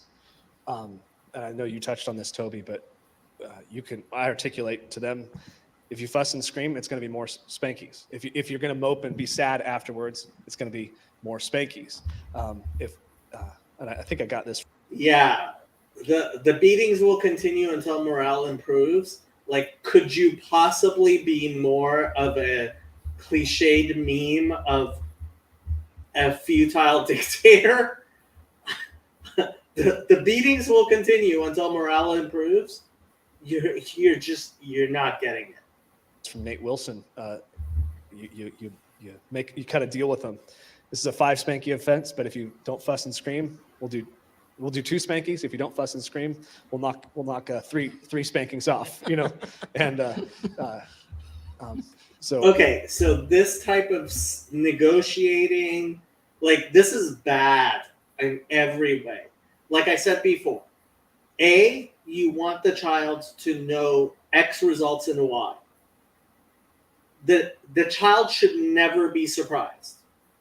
B, the rules should be well in place enough that you're not negotiating with the child. If you're negotiating with the child, you're not parenting.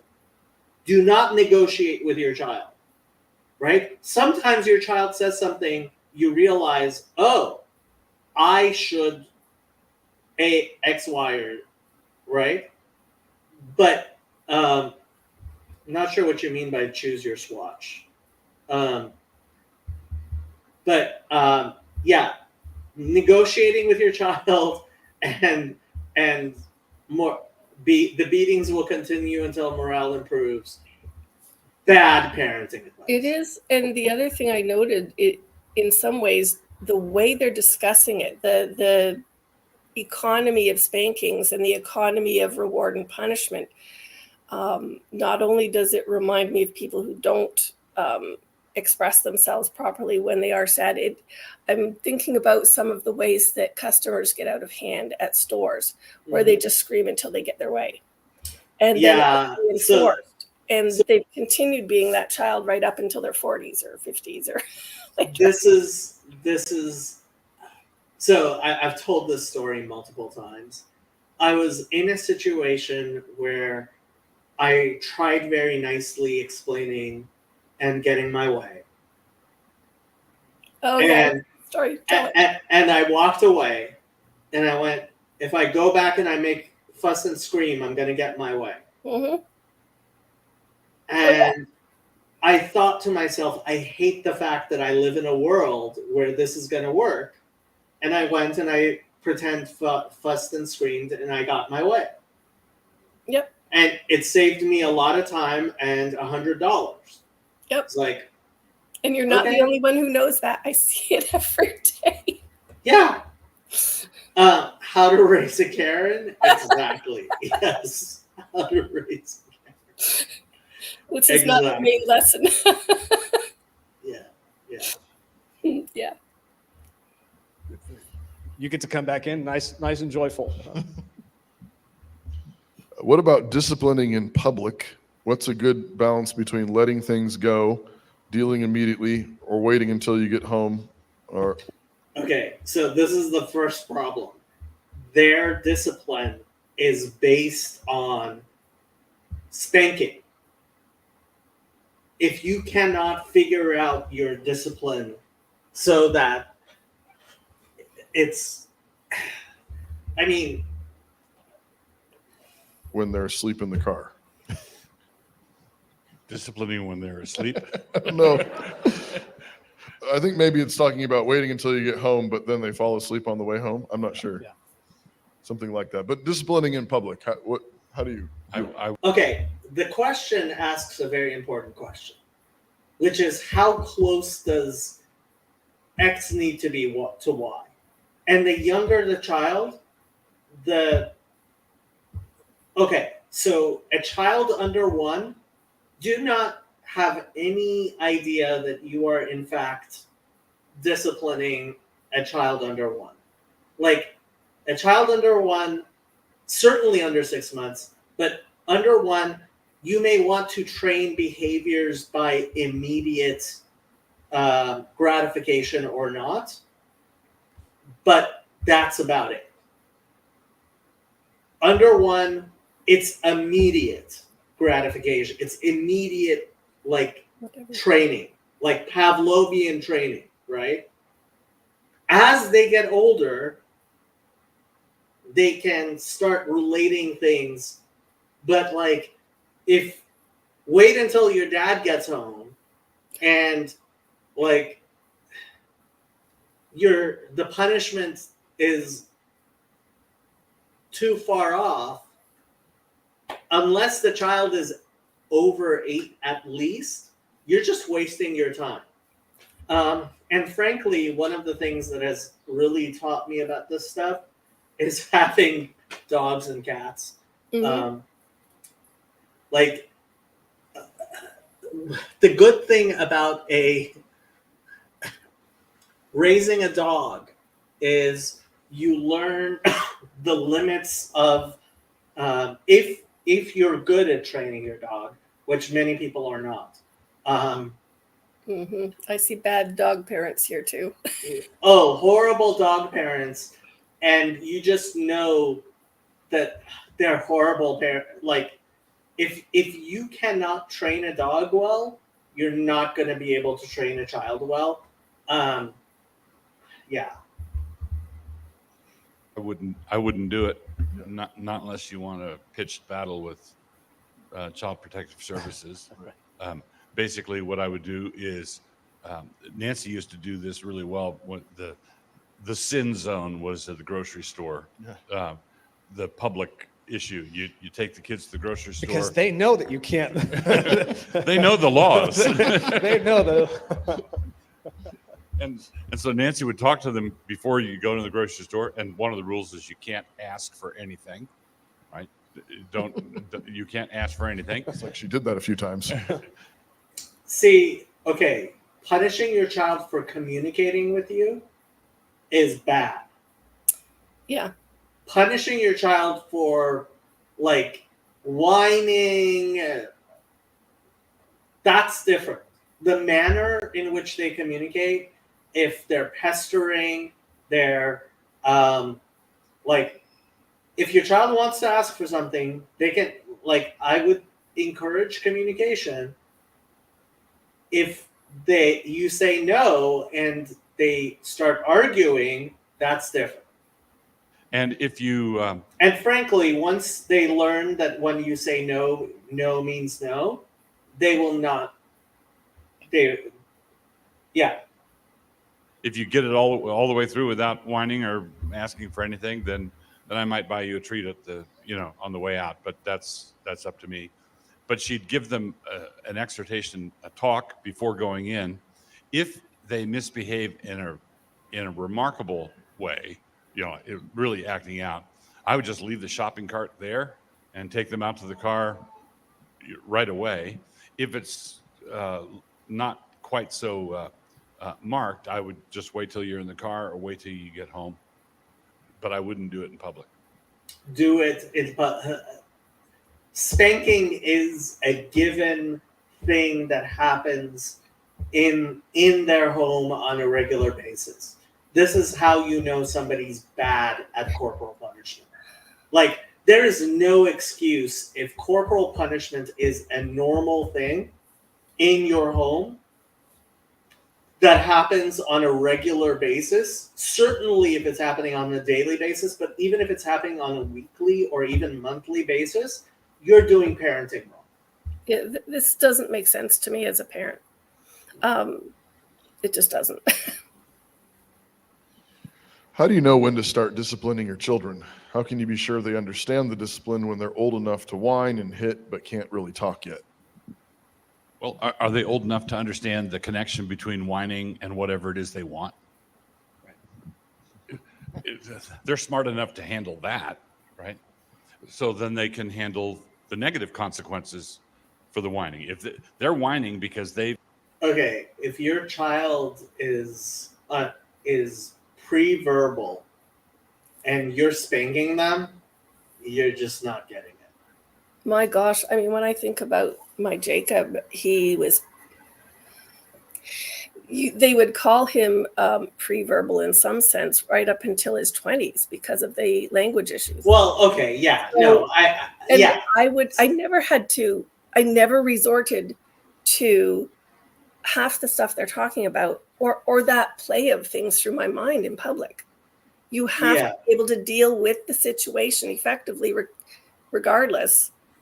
I mean, so training your child is different from, I mean, a shopping it's just trip bad parenting Yeah. in so many ways here. if they connect cause and effect, whining and what I want, that means they understand cause and effect. So you discipline. Yeah, no, you No, it train them that whining doesn't get you what you want, and guess what? They'll stop whining. For it. And truth be told, you're disciplining them from day one. You know, as soon as they're out, you're training them. Now sleep time. The train is different from discipline. That's I had that conversation with somebody in an actual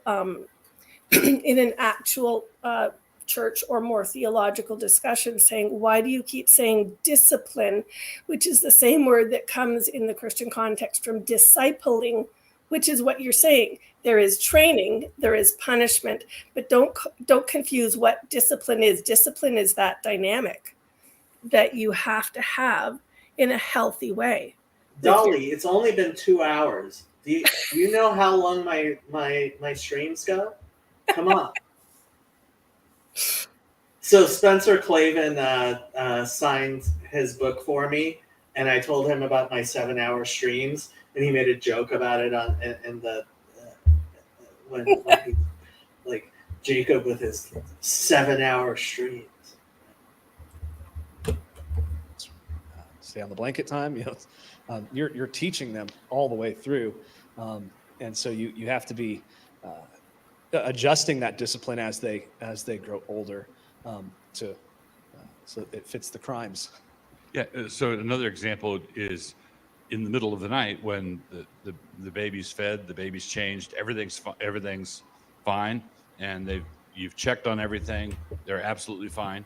There comes a time when you have to tell them to count it all joy when you meet various trials. We were not put in this world for pleasure alone.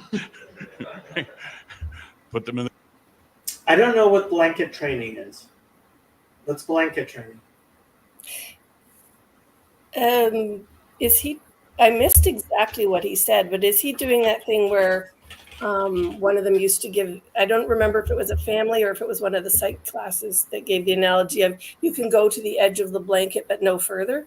Is it something like? Oh, blanket training is so. This is from.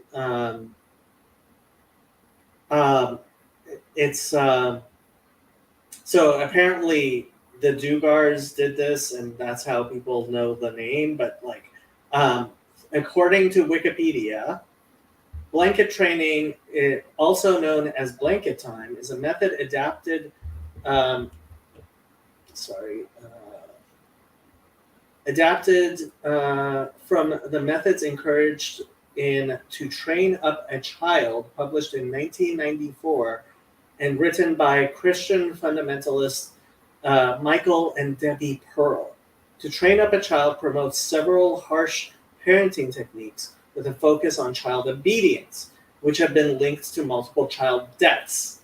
Blanket training is an allocated amount of time during the day where an infant or toddler is required to remain on a blanket or play mat for a limited period of time with a few selected toys. When the child moves to leave the blanket, parents are instructed to hit the child with a flexible ruler, glue stick, or another similar object. Many of those doing it have voiced online that they start by doing 5 minutes a day and build up the intervals over time, with some extending it to 30 minutes or more. Proponents of the technique claim that blanket training helps very young children to learn self-control. However, no empirical evidence currently exists to back these claims. Critics of the technique cite the use of corporal punishment in conjunction with blanket training, which is widely accepted by parenting experts as being inherently ineffective in achieving parents' long-term goals of decreasing aggressive and defiant behavior in children or promoting regulated and socially competent behavior in children. Research suggests physical discipline by parents. Okay, so let's dissociate two things. Are they advocating for look up that guy? Here I thought it was another way to say tummy time. How to raise a schizoid. I love Okay. it. So Oh, this, yeah. is it distorted somehow? Because I was thinking back to early psychology classes where they talk about learning to discern between a boundary. You know, can you see where the blanket ends, the floor begins, or the this? You know. Yeah, so it sounds so this is similar to what I was talking about with waking up your teenager and then Yeah. when they turn 19 being like, "Oh, I finally trained them to be an adult." There is a lack of empiricism here, which okay, yeah, you tortured your baby long enough that the baby got old enough to actually be like, yeah, no. Like, if your child is not old enough to understand to, like, yeah, this is just bad. I did not know what this was, and I'm shocked. Anybody thinks that this is what you do with a child that's like that young. You put them in a playpen and you let them play. Like, this is The crib and leave. And let them cry it out. And if they cry for 40 minutes and then you go get them, they file it away. Takes 40 minutes. yeah, I mean, training a baby is not the same thing as trying to discipline a baby. Training is like Pavlovian, right? I saw somewhere that it's also to do with training your child to be able to control to play contently by itself. Now, allowing a child to have toys and leaving that child to play by itself is a good thing. As long as you're not overdoing it. Now, there are plenty of people who, like, your child should be able to play by themselves if they want to. So if your child can never play by themselves, then you're not helping that child be independent and securely attached and all the other stuff, right? That's different from training your child, trying to train a 1 or 2 year old to be content like on a blanket. Like this sounds like just bad advice that, again, go back to Piaget's stages of development. If your child is not neurologically capable of understanding what you are trying to teach, right, you should definitely not try to teach your child something they are not neurologically capable of learning, right? That's right. You're training all the time. You're teaching all the time. If I go for 40 minutes next time, that's so you want to just win the showdowns. Win One the of the other things to remember showdowns is not a bad idea. They are responsible as God gives them the ability to do different things with their body. They begin to become responsible for it. So self-control goes with the ability. So as they're beginning to bite, they use their mouth, they've got teeth, and they can inflict pain. They have to be taught to use that body the right way. And as they begin to make noises, and distinguish between them practicing, what noise can I make, and a noise that maybe sounds to you a little bit like it could be whining, but it's just they're babies, they're kids, and actual whining. Distinguish between those things. But I would just say what you're doing is as they have the ability to use their body. Okay, disciplining a baby for whining is bad idea. If you have trained that baby that you react to whining, you are if your baby knows that whining just means my parent will be paying attention to me, right? Not that my parent will be changing their behavior, right? So baby whines, I'm paying attention to you. That doesn't mean you get the cookie. That just means I will pay attention to you. Whenever you whine, I will pay attention to you. That will teach the child secure attachment.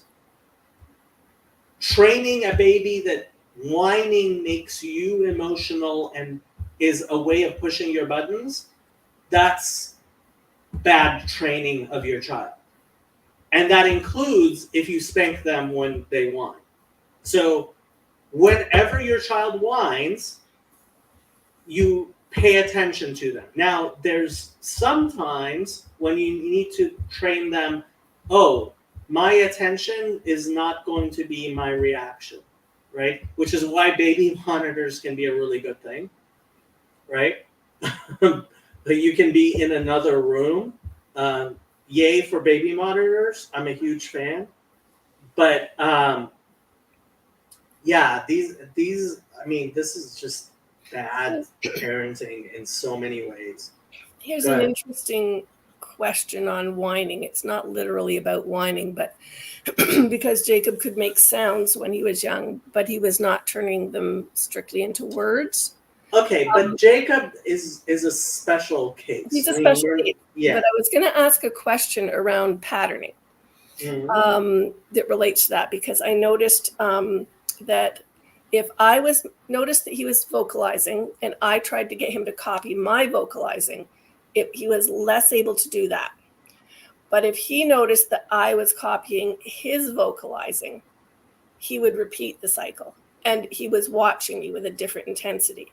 So I'm kind of wondering if when you're talking about different types of learning in early, like in developmental stages of stuff, and you're talking about the child learning that they can basically train us, I've seen that in a different context because I noticed that and thought that's really interesting. Does the that child come in at a different time frame than the other, like in this dynamic you're talking about? Children learn that they can train us. The question is, what are you teaching your child that they can train you? Now, I have to say, Jacob being special needs, I am no expert on special education, obviously. And that would be a very specific thing anyway. But what I will say is your child should know that they can, in fact, get a particular response, right? Your child should expect a particular response from their response, right? Especially, I mean, Jacob is deaf, right? So he made a sound and expected your response. That Right. makes sense. Because early Whereas- on was wearing hearing aids, and Okay. we were working with it, but Yeah. now it's visual. Yeah, but what they're talking about, like, as far as, you know, spanking your child for whining, find a better. I mean, first of all, make sure that the child is old enough that I guess Yeah. what I mean is what I'm hearing you describe compared to them is they seem to think that all learning comes from outside the child, that it is somehow imposed upon them. Whereas my example with Jacob, where I noticed that it worked one direction but wasn't working the other effectively, is that it also comes from inside the child. And so we interact with any potentials that we see there to work with to train the child. I don't think that's the distinction. The big distinction I'm trying to make is Mills, it would be nice to hear more about what you have to say. Pop Later. on next time. But my big thing here is knowing the levels of your child's development and not trying to train them something that they're just going to get older into. And that's what they sound like they're trying very hard to force their child to be older than the child is. It's like, no, your child will get older when your child gets older. This is another one of my big pet peeves, is especially because parents want to put their children in nurseries and many nurseries will not take a child until the child is potty trained. People are early potty training their children. You potty train your child. You start potty training your child in only two cases. One, your child starts expressing an interest in being potty trained, right? As in, they start expressing an interest in toilets and stuff, right? Or your child starts being aware of when they are going to the bathroom. Like, you see the child will go move off to the side and when they're going to pee or poop, right? That's when you start potty training a child, not when you want to. When that child is interested in what potty training is, or B, starts exhibiting behavior that shows an awareness of when they are going potty. Those are the only two instances I know of when a parent should start actually potty training a child. Nice. Bodies. You have to begin to give them the ability to use their bodies right. And so that's and I think in our experience, I found that as our kids got mobile, there's some connection between that mobility and their brains. And they, because what they're doing is they're putting one foot in front of the other, they're putting one hand in front of the other, and that's cause and effect right there. And as soon as they're doing that kind of thing, they're beginning to learn cause and effect. And now if I do this, I get this. And I think it works with negative discipline as well. So that when they bite, you can do a quick cause and effect, a quick flick on the mouth or whatever, where it's that's oh, I don't want to bite. That's hurting. Or hitting or whatever, or stay here in this space, don't cross that line. As they have the ability, they need to learn to rule their bodies. Don't well. cross I think that parents are line oftentimes far too is where they go. reactive than proactive. They're they wait till things are start. Should we be disciplining him for sticking the fork in the sock? You know, do you really think that now's the time? You know, Nah. do you think, or they've been grumpy for 3 days straight? What do you think we should do? Like, you probably could have jumped on a minor thing 3 days ago. Jumped on a minor thing. So first of all, you should be jumping. You can jump to positively reinforce just as much, if not more so, than you can jump on negative. That's the first thing. Second, if your child is grumpy for 3 days, there's something wrong there. If your child is like a child under 5 should not be maintaining any particular emotion past a sleep cycle. So, like, I have no idea what you're talking about. And have avoided the whole home full of grumps. Same with little ones, as they get to be 6 months, a year, and you're going, should we discipline them for that? Should we? Yeah. The answer is probably yes. You should not be disciplining a child under 6 months at all. Probably not until 1. And any attempt to discipline a child under 6 months, probably until year 1, is just you just torturing your child for no good reason. And another thing you should do is when they first get mobile and can crawl toward the electric socket or crawl around the living room, you baby-proof your house. You don't leave the pressure. Oh, yeah. Baby-proofing the house. Yeah, that makes a lot of sense. Good job. Figurine on the bottom shelf of the bookshelf. You raise everything, put everything out of reach. Just baby-proof your living room with one exception, right? You have the vase in the middle of the coffee table. That's the tree of the knowledge of good and evil. and it's right there, and it's alluring. And that's only a child over 6.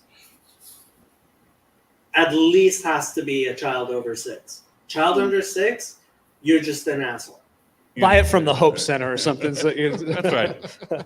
And because you need some occasions to teach, but you don't surround them with temptations. They shouldn't be surrounded with shiny objects every 2 feet, but there should be one shiny object in the from the. Again, at the very least, the 5-year-old child. Somebody knocking? I have to check to see if somebody's knocking at the door.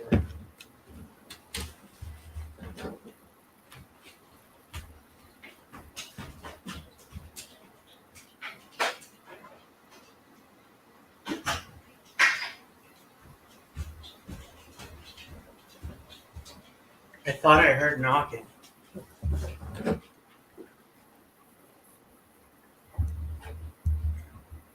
In the Hope Center. that you don't mind. What's the Hope Center? I think they were still talking about where do you get your vase, and I'm assuming it's a thrift store. Okay, yeah, thrift Getting broken. Okay. I guess in Moscow. Is there any yeah. form of discipline that is okay besides spanking, or is spanking necessary for all offenses? God. Really? This is your interpretation of spare the rod, spoil the child?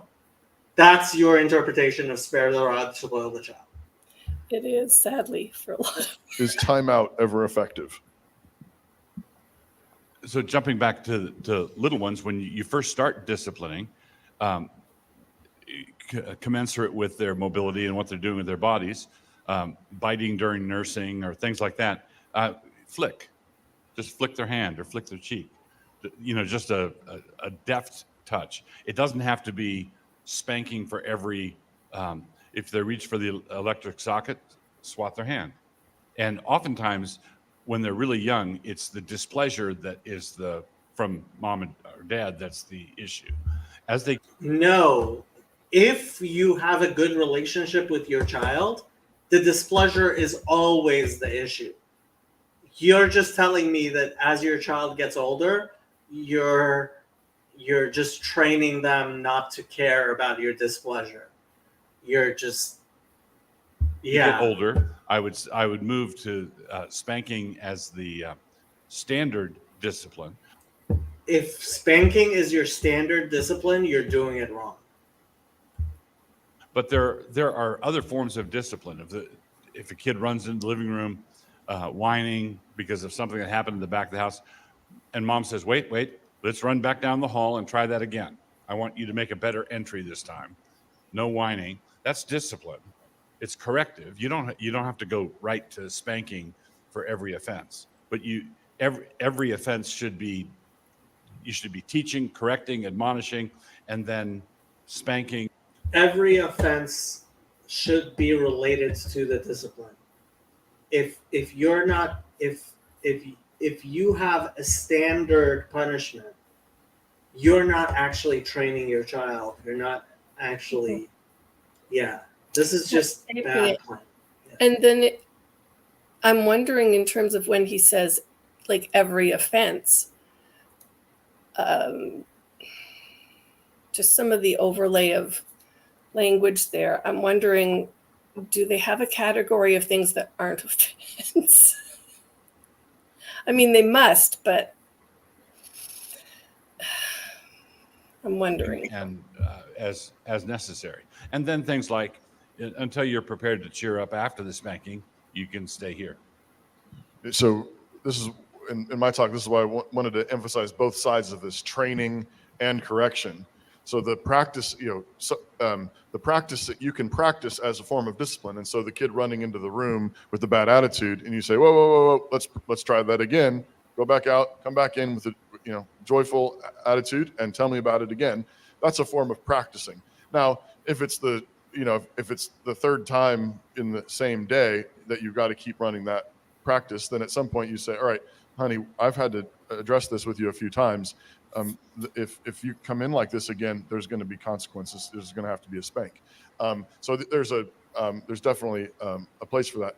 The deal with timeout is There's no reason why that couldn't just be a timeout. Mm-hmm. that it's particularly unhelpful when the kids are young, because they have, well, for a few reasons. Number one is, you say, sit there and think about it, and therefore, and they can't think for one thing about There one. goes a plane flying outside. There's dust bunnies and there's Legos and there's, it's just like they don't. It's just not. It's not in their frame. And so what I time out when the kids are young is, I think, just cruel and unusual, because it's not fitted to their frame. And then you're just going to be disciplining them for getting up from timeout. You've set more temptations in front of them. Is that too? And I think what you end up doing is also teaching them basically to just they're practicing, like, I want you to feel bad for a while. What are you gonna get for $2.99 a Which is month? why I don't pay for premium. Partially because I just don't want to give YouTube more money. That's why I'm not a subscriber to Paul Vanderklay's channel. It's not how God deals with our sin. God wants us to deal with sin as quickly as possible. This goes back to Ben's talk. So Blah, blah, blah. are they framing every single interaction with their children as sin? No, but they're framing every interaction with their child as their God, and the child is a human being, and that only works if you are perfect, which you're not. Getting back into fellowship as quick as possible, back into the joy. And so I think for many years when the kids are young, I don't know, probably even to, 8, 9, 10, it's the goal should be quick discipline. Your kid doesn't understand by the time they're 8, 9, or 10. Like, unless your child is special needs, yeah, you're just a bad parent. And back into fellowship, and 5 minutes and over.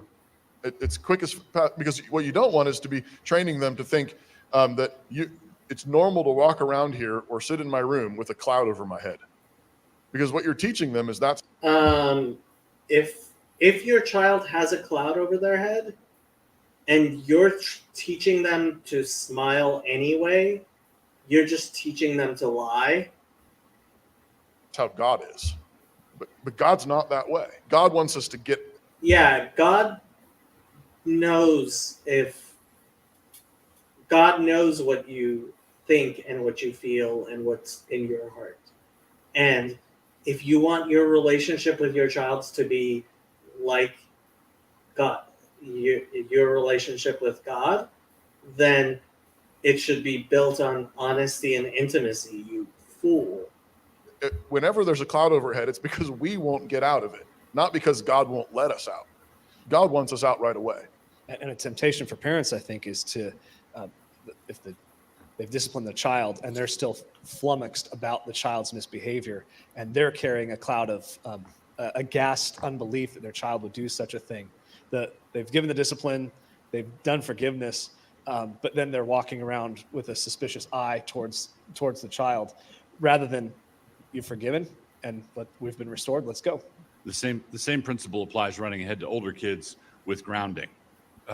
Basically, you want discipline to be sharp, acute, and fellowship restored. You don't want 2 weeks of misery, or. Well, they're right about that. Yeah, you don't want to make things way too long. Yeah. 2 hours of misery because you're sitting in the corner. You're just dragging it out. Which reminds me, don't ask your kids, how do you think that makes me feel? Especially when they're little. You know, you see the mom in Walmart or whatever, and you overhear her, how do you think this makes me feel? And the 4-year-old's like, I don't care. Yeah. I have no idea, and I don't care. How am I to That understand did not enter middle-aged- my calculations. How am I to understand middle-aged women's emotions? Right. Remember that in the early years, you're teaching them what they must feel. You're actually teaching. No, you're modeling for them how they will feel. Their emotions. And so that's the whole point of the discipline is, they don't feel bad. That's the problem. They don't feel bad about hitting their sister at all. They're like, I kind of felt good actually, And so you haul them off and you give them the spank because Yeah, you hitting your child might be modeling behavior on why your child is hitting their sister. Why do they not understand you model behavior? Like, this is just such bad. Like, when I first, this is my second time watching this video, is like, this is an example of just bad parenting. And they're teaching bad parenting. Yeah, sometimes I think I was lucky having a special needs child as the older one. You don't get to just slide into automatic thinking of what it's supposed to be like. Yeah. You got a problem. you want them to associate with that lack of self-control and anger and so on is sadness. You want them to feel that way when it happens, but you have to give that to them. So you're informing their feelings. You have to teach. You have to model their behavior. So maybe you should make sure that you show sadness. If you ever have to spank your child, you should actually be visibly sad about that. And your child should understand that. If that ever happens. I'm sorry, Dolly. Dolly, if you want to jump onto the stream, you can. Oops. Ugh. I did not mean to do that. That was the wrong thing. What'd you hit? I pasted. I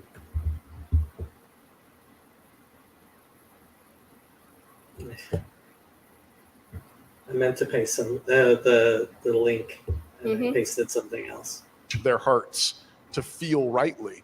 Otherwise, they won't magically feel bad about sin. You already started touching on this, Doug, but is there an age that discipline should switch from spanking to loss of privilege instead? Or how do we begin to discipline older kids?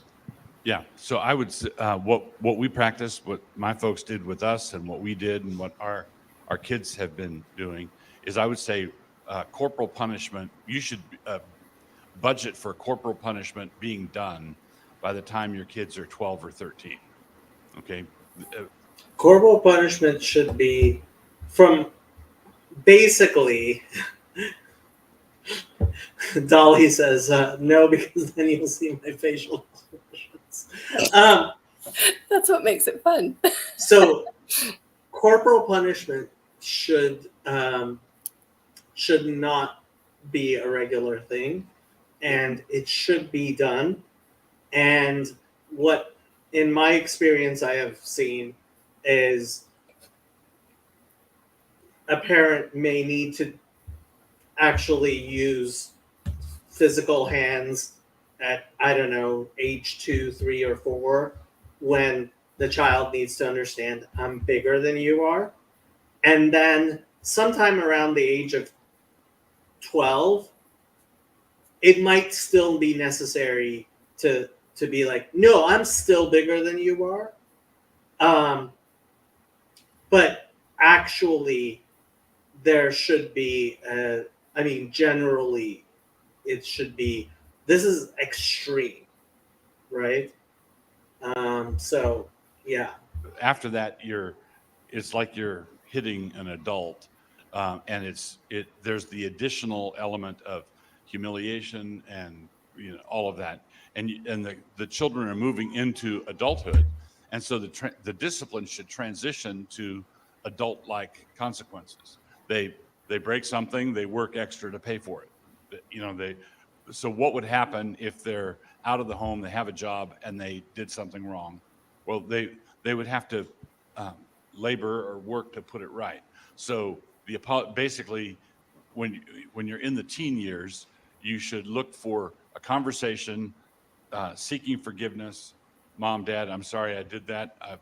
Please forgive me. You're forgiven. Here are the consequences, and they should be natural not little kids playing with things that they shouldn't and that they don't understand.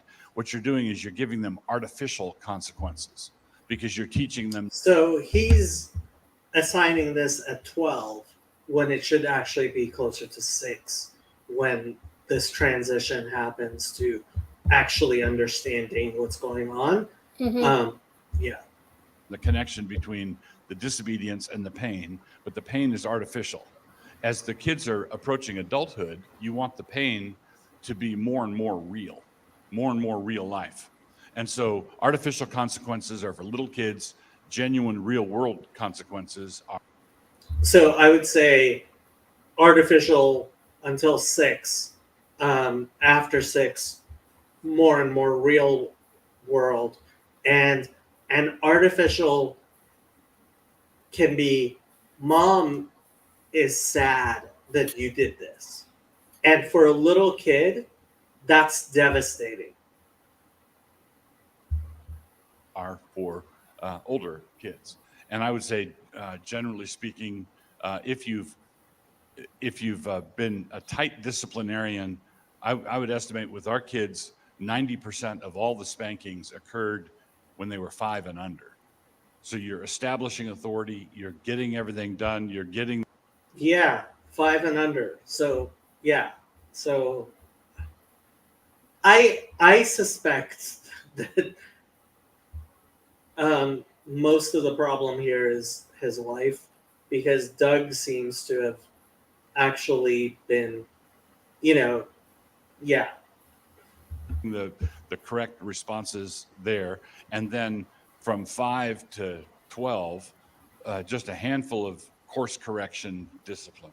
It was really unusual to have corporal punishment happen in those years. And then if you've done that, by the time they're 12 or 13, I would just dispense with corporal punishment altogether. Yeah, and just as a word of encouragement, when the kids, if you do that, from about 2 to 5, if you think of that as being in the trenches, it really is a huge blessing. I mean, what he's talking about when it's, from the 6 to 10 or 6 to 12 range, when it's starting to fade out, corporal punishment is fading out. Your home is just a happy, joyful place. And it really should be in the younger years too, but it really can be more like you're in the trenches for several years. And especially if you have a number of kids back to back to back, it's you're finishing one with one kid, and then If you did this correctly, you would not be in the trenches as long as you are. it starts over with the next, and it's busy for several years. But if you're faithful in those years, you really do start to see the fruit of that in those later elementary years. In the preschool years, it's happy, joyful place punctuated with lots of crying. And then from 5 to 12, it's a happy, joyful place. It's a lot less crying. What encouragement do you have for parents who have come into this late? They haven't been spanking regularly, maybe sometimes Spanking regularly. disciplining in anger, not a Disciplining in anger is wrong. And yeah, very good judicial process, not being consistent. not being consistent is a problem. My dad is fond of saying, God takes you from where you are, not from where you should have been. So what you need to do, depending on how old your kids are, you might have to sit down, have a family meeting, and seek your kids' forgiveness and say, kids, there are all sorts of things about discipline that we've done wrong. Please forgive us for this. We've sometimes disciplined in anger. There have been many other times where we've not disciplined when we should have. Please forgive us. We're not going to try to lurch back to the way it should have been when you were 2. We're not going to make up for lost time. We're not going to make up for lost time. It's not like I owe We you estimate this, that we owe you 100 spankies. Reparations. That's right. Yeah, nothing like that. But you have to basically mark where you are, seek forgiveness, have everybody understand where you are, and then get in the shallow end of that and work your way gradually back to where, as close to where you ought to be as you can. And communicate what the standard is going to be from then on out, and then follow. You have to follow through from that. If you're going to have that talk, you're going to have to follow through on it. Otherwise, they're just going to know that you're joking. You're doing it again. Yeah. And when you're starting over like that in certain ways or repenting and you haven't been consistent, I always tell parents, start with just like 1 or 2 things. If you see a pile of 10 things that are out of whack and not right, okay, fine, maybe write them down and start praying about them. There's 10 things or whatever, and then pick the most important 2, and then just do those 2. And then after you've done 6 weeks of just those 2, go to number 3. Yay, And then add incrementalism. number 4. And Except that 3 and 4 might already be gone. exactly. Yeah. What you find then is as you're consistent with 1 or 2 things, it actually all connects. Joyful obedience sort of just starts bleeding into the other areas. And you might find that God's answered prayer, and the last 5 of them have sort of fixed themselves. Well, I want to respect your time this morning. I know there. Okay, so that's that.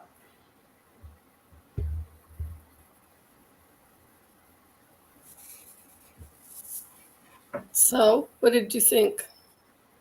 I mean, I know what you thought, but I think they're pretty bad at parenting. They're like pretty bad at parenting. And yes, I do not have my own children. But that is not to say I am unschooled in. So what I always tell everyone is, anytime it sounds like I'm saying something wise, it's because I'm plagiarizing. Because I plagiarize a lot from very, very smart and people, and I have seen good parenting being done by good parents in a lot of ways, and very successfully. I have always made sure to look for role models and to see who has been successful in what they're doing, and look towards people who have been successful and try to emulate them. And that doesn't sound like what's going on there. Yeah. no. That was interesting. Okay. I think I'm going to end the stream. It's pretty late. Shouldn't you be asleep? I was. I kind of passed out around 6 o'clock.